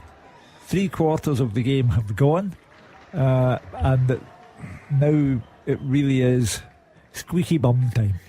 Quick reminder of the teaser, Hugh. Do some more wrong answers if we can. I have played alongside Lewis Morgan and Sonny Aluko. I have been managed by Dick Campbell and Craig Brown. I have only ever played in one country, and I won the only major domestic cup final I was involved in. Who am I? Stephen Roy would like to give Andy Considine a mention. Well, that's nice of you, but it's not the answer. Gordon 11 would like to give Russell Anderson a mention. Nice fella, but no. Graham McDonald wants to throw Kyle Hutton's name into the mix. Not even remotely. Okay, at Clyde SSB, keep your guesses coming on the second half teaser. Now there's a substitution for Hibernian. Centre half, Will Fish off. Centre forward, Matthew Hoppe on. Oh, interesting. I think he's looking at it thinking, we need to try somewhere along the line get on the pitch, because he can. As a manager, you're standing there and you're watching. You're thinking, yeah, we're riding our luck here, but eventually it's going to come for them. We need to try and change something. Can we try and get up the pitch? Bit of fresh legs on. Because, by the way, it doesn't change that much in the sense that CJ Egan Riley goes into central defence where he can play, and Hibs are now like 5-3-1. So it's not like Hibs are suddenly going for it all of a sudden. Could Hoppe devastate Hoppe? We will find out, Gordon Dale's pal. Yeah. But yeah, they've certainly mixed it up a bit, but just mostly personnel. It's an equally as defensive set up. Ramadani's shot deflected, brilliant save. Xander Clark to keep it at 3. Things you never thought you would hear at this stage. He's done his part on this occasion. Well, nervous finale everywhere. You can you can hear it. You know, at Celtic Park, still 1-1, last 20 minutes against 10 men. It'll be one-way traffic. Hugh, is there a way back for Kilmarnock and Dundee United having had the lead and given away the lead? And is there a way back for Ross County at Livingston 2-0 down? They've got it back to 2-1. It's a great day. As I said at the start of the programme, our league has been dissected the whole week long, following the manager of the Japan team saying that he wasn't picking Hatate and Kyogo because of the level of the league here. But it has been exciting, and it has been goal laden today, and the matches are all in the balance except for Aberdeen Hearts. And my fearless prediction is it will finish 1-1 at Celtic Park. Get Hajime Moriyasu on the open line at 5 o'clock. Yes, explain yourself. Explain yourself, sir. You are wrong about Scottish football. Still no other goals right now, even down the leagues. We've got a couple of minutes. I think some of the score lines are stark. You look at Airdrie beating Peterhead 6-0. They've taken their foot off the gas, Gordon. Shameful, really. They could have gone on and got 10 today. Yeah, Peterhead are having a terrible season. Good result. Look, 6 bags of confidence, doing all right, Airdrie. But poor Peterhead. What was your advice when Airdrie went 6 up and you were director of football and Mark was manager? I used to just text him and go, well done. It never happened. Never happened. 6-0. He was poor. A few shots going in from distance for Celtic, but nothing really to tell you about. The Killie fans are not happy with the ref. Fraser Wishart says they felt Donnelly was fouled in the build-up to the equaliser. There was a VAR check, wasn't there? I think Fraser said. Yeah, we're level in that one. We're level at Tannadice between Dundee United, St Mirren. We're level at Celtic Park. Celtic against 10-man Hibs. Celtic have had 27 shots on the Hibs goal. Hibs apparently have managed 3. I mean, I must admit, yeah, Egan Riley had one very early, just went past the sort of junction of post and bar. You're right. Before the penalty went in. It's been a while though. I think that has been some considerable time. Wraith Rovers, it's like all your former teams are trying to outdo each other. Gordon, 6-1 up. Is Wraith 6? They are 6-1 against Cove. By the way, how many goals have Cove shipped recently? Both before and after Paul Hartley's return to the club. That might be the thing that cost them. 2 from 3 will be in bother. Hamilton, Arbroath and Cove. And at the minute you worry for Cove. Yeah, quite a remarkable scoreline there. Keep your guesses coming in that second half teaser. The questions out there for you at Clyde SSB, so please do try and give it a go. The second half teaser very much underway now. I think we've got a podium, but we could still get some more correct answers in. And Celtic will be frustrated. There's a few moments getting forced. Jota with a sort of chipped cross, trying to get it in at the back post, but a bit heavy. Kelty 1, Montrose 1. Michael Gardine with the goal. Hearts double sub now.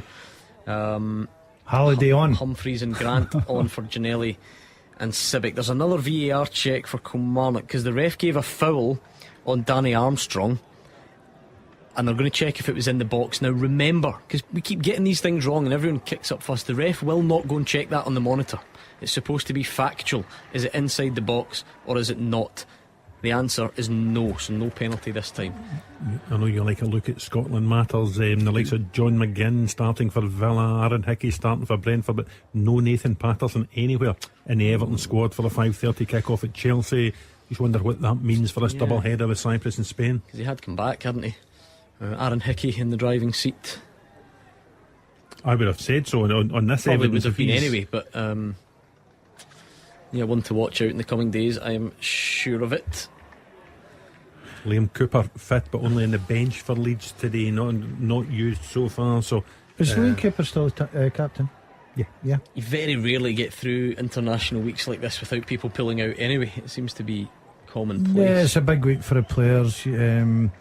Just at the pace of football nowadays, it's very easy to pick up slight knocks, and because of the situations and the time of season, clubs do not want to take a risk with their top players. Killie fans are going mad at the ref. Fraser Wishart says long booing for his latest decision. It's because it's getting to the tense time of year. That's what it is. You know that these results are the type that can relegate you. I would expect a call from Simon, the Kilmarnock fan, sometime after 5 p.m, Gordon. You'll have a job getting on for Celtic fans and Rangers fans, because this could be a strange moment in the title race. Celtic dropped 2 points at home to 10 men, but they are, I mean, the 27, 28 chances, whatever, they look unconvincing. I can only say unconvincing and misfiring. I think we're now into the spell in the game. You're into the last 15 minutes whereby callers will say this was a definitive weekend, because if Celtic do score, they'll say Celtic never stop. We've shown again that we can do this and stay 9 points ahead. And if they don't score, Rangers fans will come on and say it's 7 points. Yep, they've blinked. This is the time. And that's what will happen at 5 o'clock. Celtic really do look as if they could go on all day and not score. I do always say this though. I can't understand the commitment to it, having had so many bloody noses on this topic. Well, do you like it? Do you get a kick out of it? Yeah. You keep coming back for more. You get up off the floor and you come back slugging. As you say, no sign of any. What's the word you use? No embarrassment. I moved from one mistake to the other with no lack of enthusiasm. No lack of enthusiasm. That was the I phrase. have told you there will be no more goals at Celtic Park. Oh, so I will expect this all the time. No, but I will expect an apology. No, but you won't get one, because a broken clock. They say twice a day, but for you, we're talking like once a year. A man has just whispered in Ange Postecoglou's ear. It's okay, Gaffer. Hugh says we won't score.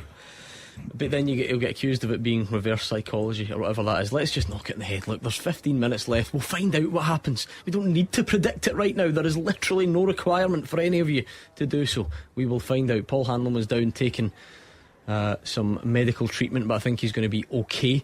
And Lee Johnson will be hoping so, because it's certainly going to be a defensive effort for Hibs between now and the end of the afternoon. We've certainly had a entertaining afternoon of football, I've got to say. Great start to the programme. 4-2 at Fir Park. We've got goals, we've got excitement, we've got sending offs, penalty kicks, and still a bit to go, Hugh. No, there's not. It's all over.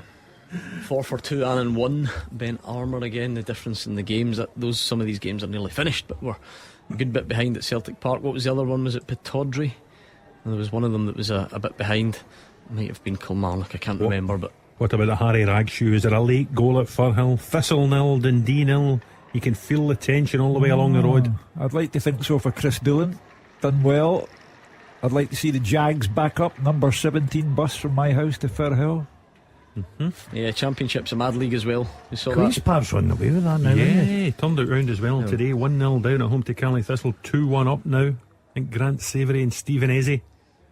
They're obviously favourites, they're top of the league, but like strong favourites now, or what's the... Well, I would say strong favourites now, because the ones below them can't really find any consistency. There's Partick and Dundee, who I think started second and third, cancelling each other out. Ayr, who had sort of slightly gone off the boil, and certainly off the boil in the Cup on Monday night at Falkirk. But if they can add a win at Hamilton today to the win at Morton last time out in the league, then maybe they can build a bit of momentum again. But they are a good bit behind Queen's Park. I think Ayer's ambition should really be the playoffs. Airdrie 7, Peterhead 0.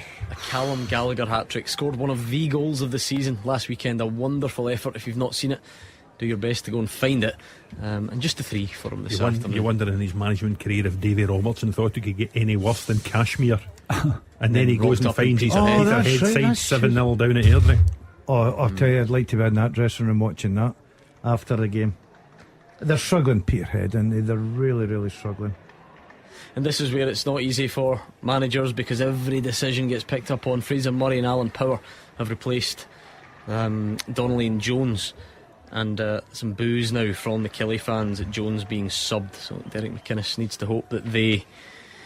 Well, he was a last gasp hero in the Cup against Dumbarton when I was there earlier in the season, Gordon. I tend to think the likes of Armstrong and Jones always give you a little bit of creativity and can come up with a goal. Goal at Celtic Park. Goal flashes with Clyde Built Home Improvements. And it's a substitution that's worked. It is. Oh, it's a terrific header from a corner. He liked it. He's got the shirt off. He's off celebrating. He's got that get it right Hugh Keevins t-shirt on underneath it. And it might be ruled out by VAR after all this, but has indeed put Celtic in front. I knew what had happened. Long before you shouted, I just heard Hugh Keevins saying, oh. Is there a check? He's got his fingers and everything crossed. Hugh, I think I need to take an executive decision. You are hereby banned from doing this ever again. It's one too many. You know they talk about 3 strikes. This was your 50th strike. You are now officially banned from suggesting that Celtic can't find a way through towards the end of the game. It was a good run, but it's over. You've been censored. A man can't express an honest opinion. They can, but once it's wrong for like the 15th, 16th, 17th time, it starts to wear thin, and as soon as you hit the 20 mark, the privilege gets revoked. We'll revisit it in the summer, but it's Celtic 2, Hibs 1, Gordon. And if you're Ange Postecoglou, that's exactly what you're looking at to do, quite clearly. And if you're then you know that's what you're going on to try and do. Yeah, brilliant for a young lad to come on as well in such an important game, and pressure on obviously. But I said at 3 o'clock today, I used the word patience, and Celtic have been knocking at the door. They've been obviously a far better team with man advantage as well. They created a few chances. Yeah, you've seen them going off the boil for 5 or 10 minutes. I was in no doubt whatsoever. The way the Celtic team go about their business, the way he makes the substitutions, I thought they'd have found a way through. and it's shown that they have, and it's Roger, a good header, by the way. Very, very good Great header. It was also, if he hadn't got that, it's a penalty anyway. He was getting held back in the time-honoured fashion there. He will be heading away on international duty, Hugh, and his new manager with South Korea, Jurgen Klinsmann, would have been proud of that finish. Yeah. I like that header, let me tell you. Very aggressive, wasn't it? Yeah, that's top quality striking. Great, powerful header. And when you know, he's a young man. We're always told that, you know, Scottish football's sort of particularly physical. For him to come on and really be quite comfortable mixing it with that side of the game must please Ange Postecoglou. I get the impression he quite likes that side of it.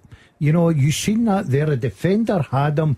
He was right beside the defender, and he's saying, "I'm going to outmuscle you here. I'm winning that." I love that, because that's a striker that's greedy for goals. Do you remember him coming on in the Viaplay Cup final? First thing he did was flatten Ben Davies. Yeah, he seems to like that side of it for sure. And he's got what could be, Hugh. You look, you know, we now rhyme them off because you know how significant they were when Liel Abada scores late or Anthony Ralston scores late. This might be one of those ones. Like for many people, the title race was over anyway. But if there was a little bit of uncertainty creeping in at 4:30, then this might be one that we look back on from. Well, it was so reminiscent of Georgios Giacomakis, the sort of thing that he would have done. And I think is meant to be the carbon copy of Giacomakis. And Ange Postecoglou was very happy to get him to the club. And Celtic made a profit on Giacomakis. And now that goal, as you rightly say, all eyes are on Celtic Park on the 8th of April. We know there'll be no Rangers fans there, as there will be no Celtic fans at Ibrox. Celtic are putting everything on April 8th. And just to finish it off, in terms of giving players rests or shuffling the pack, Haksabanovic replaced Kyogo there in the closing stages. We're actually getting some full-time whistles already. I keep forgetting how far ahead some of the other games or how far behind Celtic Park is. I mean, Dumbarton 1, Albion Rovers 5 now. Unbelievable. Dumbarton league leaders there at home. Jim Duffy's Clyde have lost 3-1 against Alloa. Let's finish this, Hugh, so we've got a bit of breathing space for late drama. The second half teaser with the scottishsun.co.uk/football for the best football news and opinion online.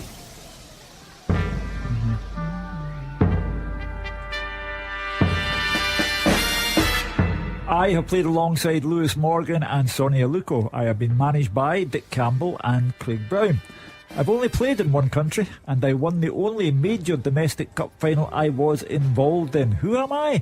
I am Clangers, also known as Jamie Langfield. Jamie Langfield, well done if you got that right. Great effort. Penalty to Celtic. Liel Abada has been fouled in the box. Quickly on the teaser then, Branansky third place. I Need You Mikey second, and Hyperbolic Pessimist back on and for the second half teaser as well, and he's won this one after being do you think that'd be a good nickname for me? Absolutely. Clangers. Right, I thought you meant Hyperbolic Pessimist. Either works. So what happens here? Does Jota take again? Does get it? Scored the one against against St Mirren. Against St Mirren. Yeah, he was the one held back and then scored the penalty. Mind you, he almost missed it as well.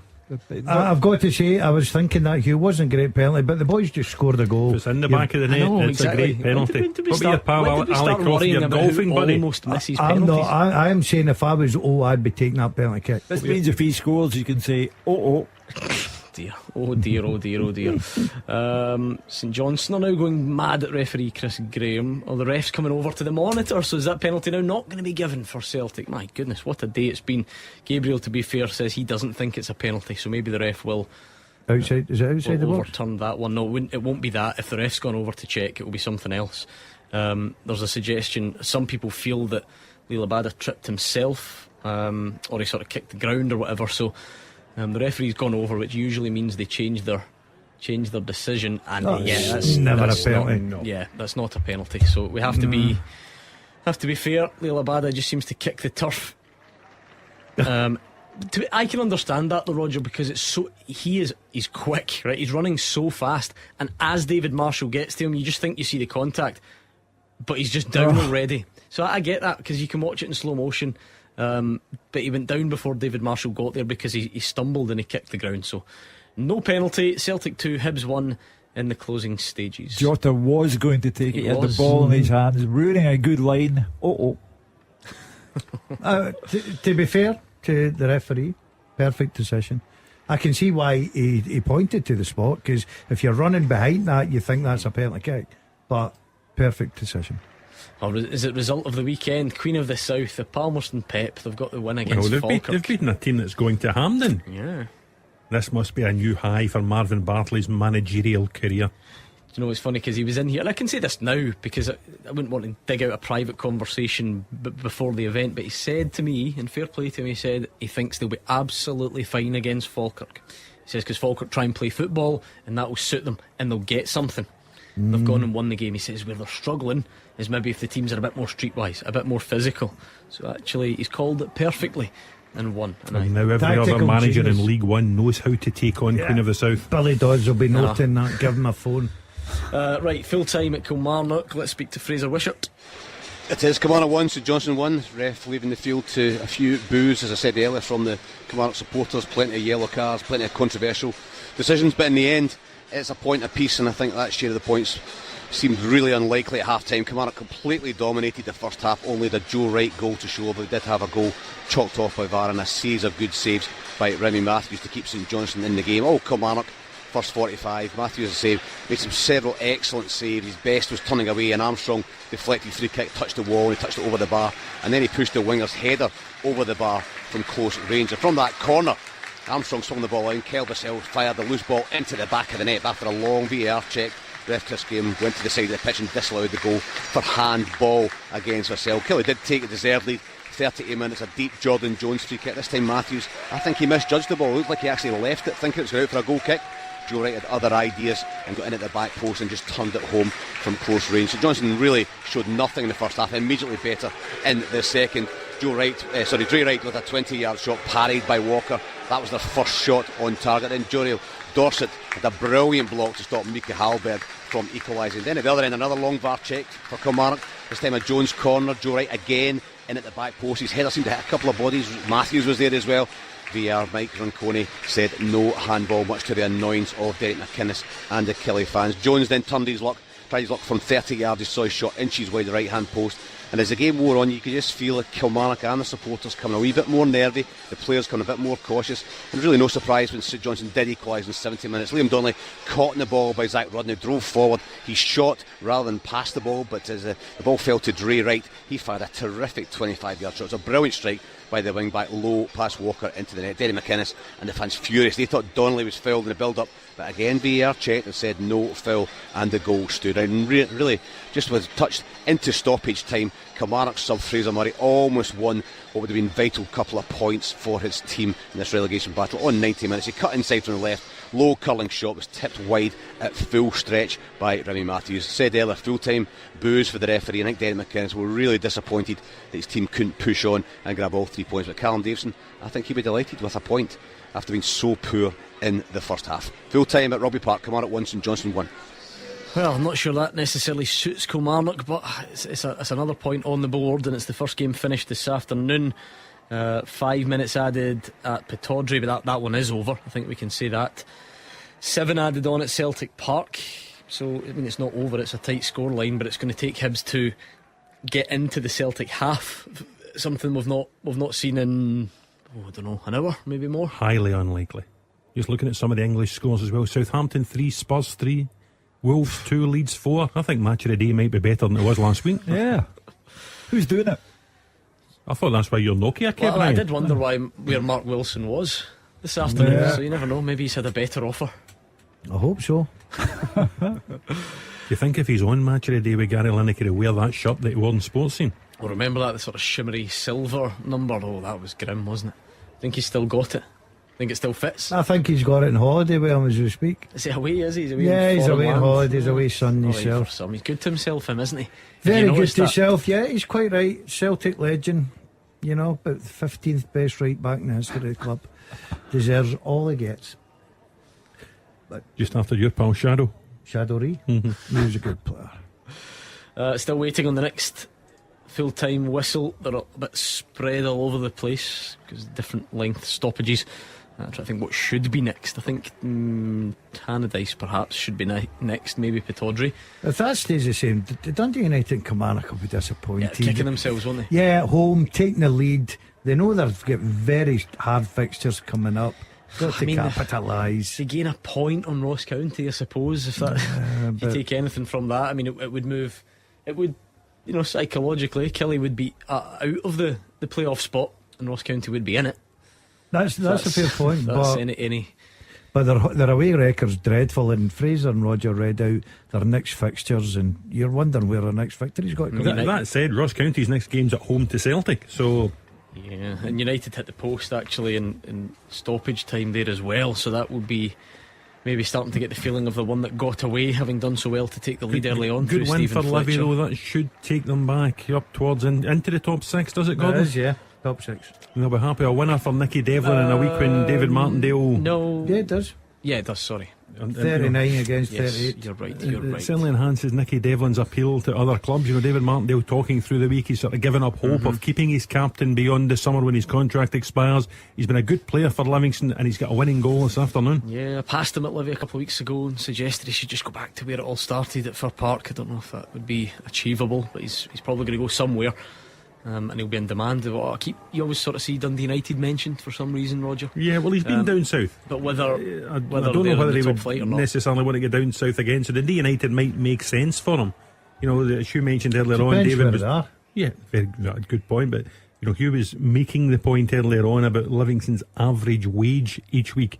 Dundee United would certainly be able to pay more than that, even if they were a championship team. Goal for Celtic. Goal flashes with Clyde Built Home Improvements. And he's good at adding the gloss to results, isn't he, Haksabanovic? It's another good curling finish, 3-1. That will lead to another Celtic victory and 3 points added, back to 9 at the top. But we've got a full-time whistle at Pittodrie. Huge result, Dave Galloway. Yeah, Aberdeen 3, Hearts 0 in a physical, fast and furious first half. It was a great start by the home side. Good work by Shinnie. His driven cross was parried by Clark, and Duke's effort on the rebound took a deflection on its way in. It was 2-0 after 21 minutes, and it was Duke at the double. A lovely glancing header from Pollock's cross. Smith lashed one over from the edge of the box at the other end after Civic and Shanklin set him up, but Aberdeen made it 3-0 on 28 minutes. Clarkson swung in a dangerous free kick, which was converted by Pollock's thumping header. Frustration in the Hearts ranks was highlighted when Shanklin got booked for an off-the-ball flare-up with Pollock. The visitors carved out a decent chance from a corner, but Hill's header flew over. 3 minutes after the restart, Duke let fly from round about 30 yards. A really good effort after Civic's slip-up. Clark, though, was the equal to it, tipping it over.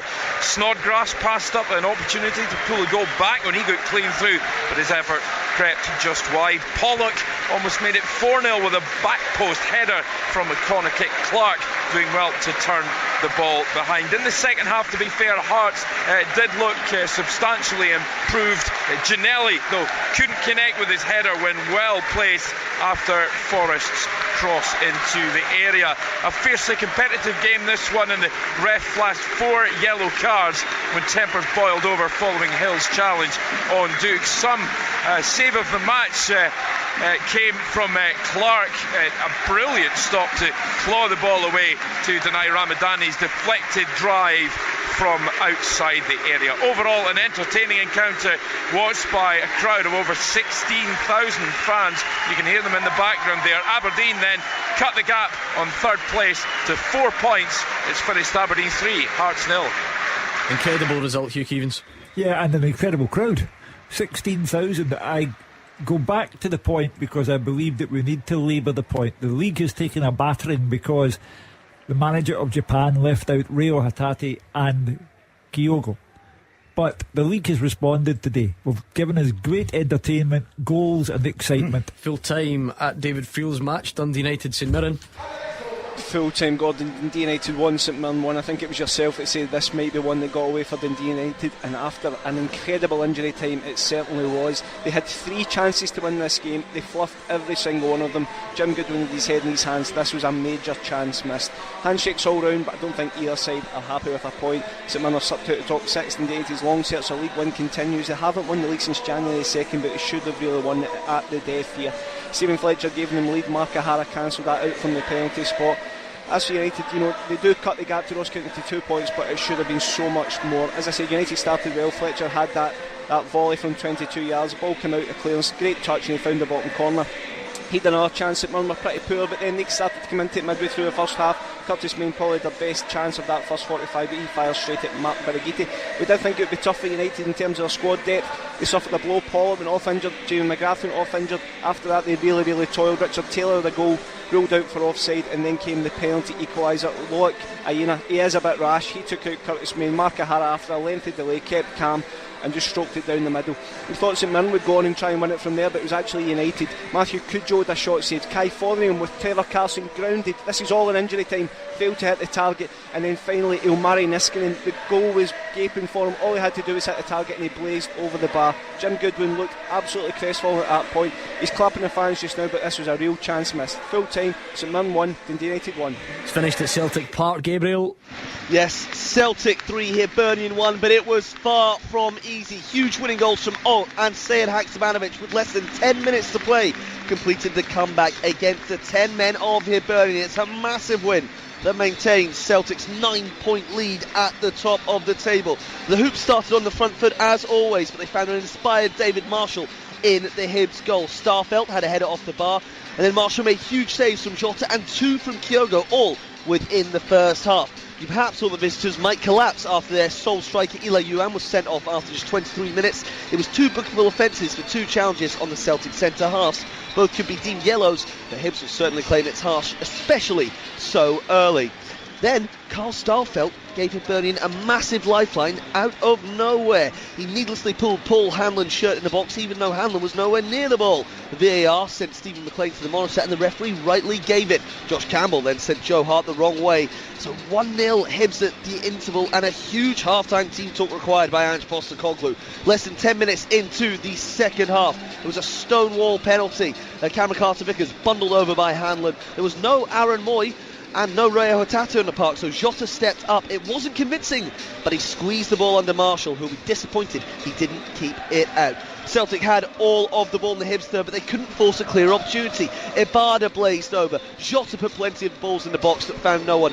Oh, had a couple of half chances, but the Korean himself finally broke the deadlock, and what a header it was with just 8 minutes to play. Aggressive, powerful, thundering the ball into the back of the net from a corner, despite being held by the defender. A huge goal and big celebrations. Oh, with his top off. Abada thought he then had a penalty, but VAR told Stephen McLean to go over to the monitor, and McLean saw that the forward had just tripped himself on the turf.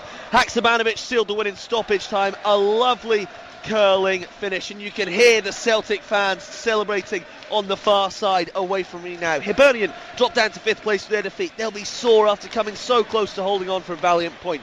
Rayo Hatate's early injury is no doubt a dark cloud over today. We'll find out more about that later, but it's a significant comeback win, and 3 points feel like they are bigger than that.